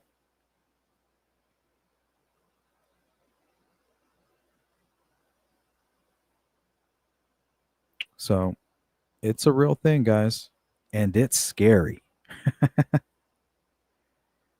And I'm referring to the dark web. I think there's a lot we don't know about folks out there motivating people like Kagan Klein and Richard Allen to commit murders. We saw it happen with the Shill Miller case. We've seen it happen time and time again. It's just something so hard to fathom and to grasp and to wrap your head around. People don't want to think stuff like this is real. But we ask ourselves, you know, hey, why does Evansdale and Delphi, why do they match up? You know, it's obviously not the same people that committed these crimes. Well, what if there's somebody behind the scenes that's responsible for it, convincing others to do their bidding? And those dates mean something to them, even though they're having these online or these child predators commit the actual physical act and maybe documenting it. The motivation is coming from a different source, a separate source. The man behind the scenes, Mr. Big, if you will. You know, somebody with a lot of money and influence. There's rumors people like Rex Heuermann would hang out in certain nightclubs where they would meet up with other people, with other killers and other people who were into prostitution, and basically rub elbows with politicians and law enforcement officers and people who are into the same kind of shit. And it's in climates like that that could give birth to like a snuff film or some kind of plot that I'm referring to. That type of atmosphere could definitely generate something sick enough to kind of reach out and influence somebody like Kagan Klein. And all he would need to do, the source would need to influence somebody like Kagan Klein, inspire him And then once he's on board, he would then do the inspiring for the recruits, just like the Schillmiller case. Schillmiller catfished and tricked this young lady in Alaska, promised her $9 million. She bought it completely. So now that she's all in, she's inspiring 3 other people to help her commit a heinous crime against somebody that they know and care about, a friend. Which is very similar to what took place in Delphi to Abby and Libby. And during the Schillmiller case, he was also on the phone while she was being murdered, giving instructions to the killers and getting a play-by-play and updates on what's going on while being documented.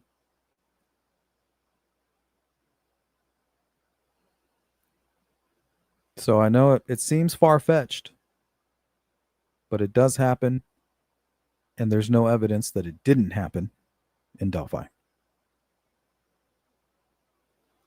All right, guys, this is going to be our 5-minute warning. Speak now or forever hold your peace.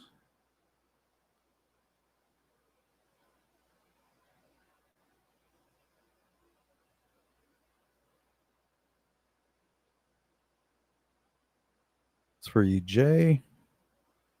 Miss Dog Lover, welcome back. I think that by the very nature of it, being subjected to a torture for no known reason is psychologically different from being subjected to punishment for something you did.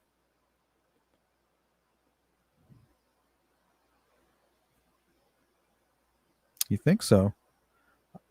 I think maybe you get to a point where the pain is just so much, like it's the same thing. Like it doesn't matter at that point.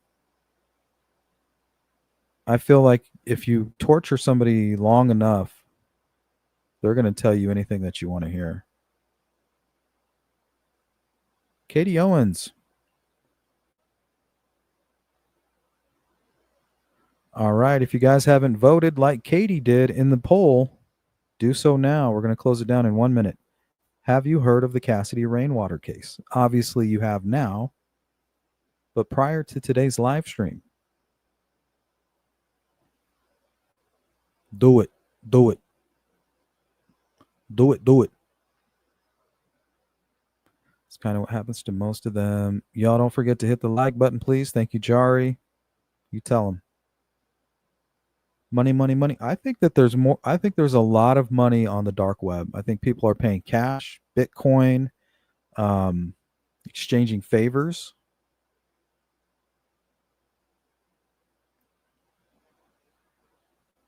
You know, just because we don't see it and we, you know, it's not like we've conducted some type of intricate investigation into the matter. We're barely breaking the surface, if even that, when it comes to the dark web. I think it could be motivating a lot of these missing children cases. You know, these sick, because we've seen there's hundreds of thousands of these sick pedophiles online. These CSAMers is what I like to call them. These Kagan Kleins, they're a dime a dozen. But I believe there are people in places of power, you know, evil in high places, that kind of share the same sickness, you know, this pedophilic sadism.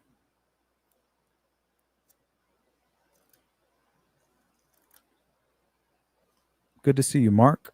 What would undeniable evidence look like if KK was, what's that, Noodles? Involved with KK? That's a good question. That's why I put that poll question up. Like, even if we hunted till the ends of time to find some photograph or video of Kagan Klein and Tony Klein, would it even matter? Does it say anything? Connecting them together, would that mean anything?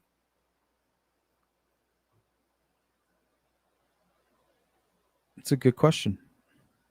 I think you might need more. Maybe somebody coming forward who has a video and a photograph and then also has witness testimony. Like, yeah, they know each other. We've even heard them talk about the Delphi case or something, you know, something like that. Would have to be definitely a bombshell.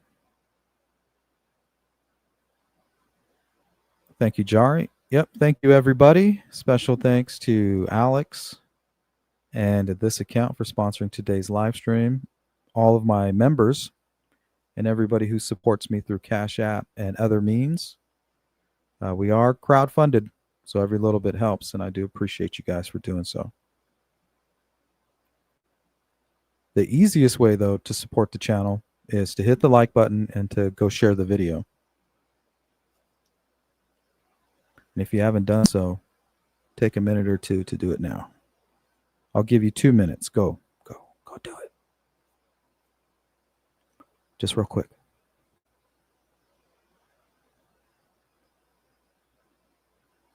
All right. Poll is officially closed out. So a lot of you, 89% of you have not heard of the Cassidy Rainwater case. Well, I'm currently working on a video on that case. It may or may not make the cut. I make hundreds of videos behind the scene that I never release. So, never know. Maybe it'll make the cut. We'll see. Miss Doglover, thank you so much. All my mods for holding down the fort. Your merch went out this morning. Congratulations again. If you want tracking or if you don't receive it within 2 weeks, let me know. And I'll track it down for you. But your hat is on its way. Congratulations on winning. Anna says, I'd say KK was involved with noodles. I think he loved ramen noodles for some reason. I think that was like his thing. Yeah, it's good to see you, Mark. Everybody else, have a great day. Big shout out to the replay crew. You know exactly what to do. Drop a comment and we'll get back to you. Everybody else, thanks again for catching the live stream. All of you who participated in the chat. Great discussion today. Thank you. I always appreciate it. And on that note, I'll catch you on the flip side. Peace.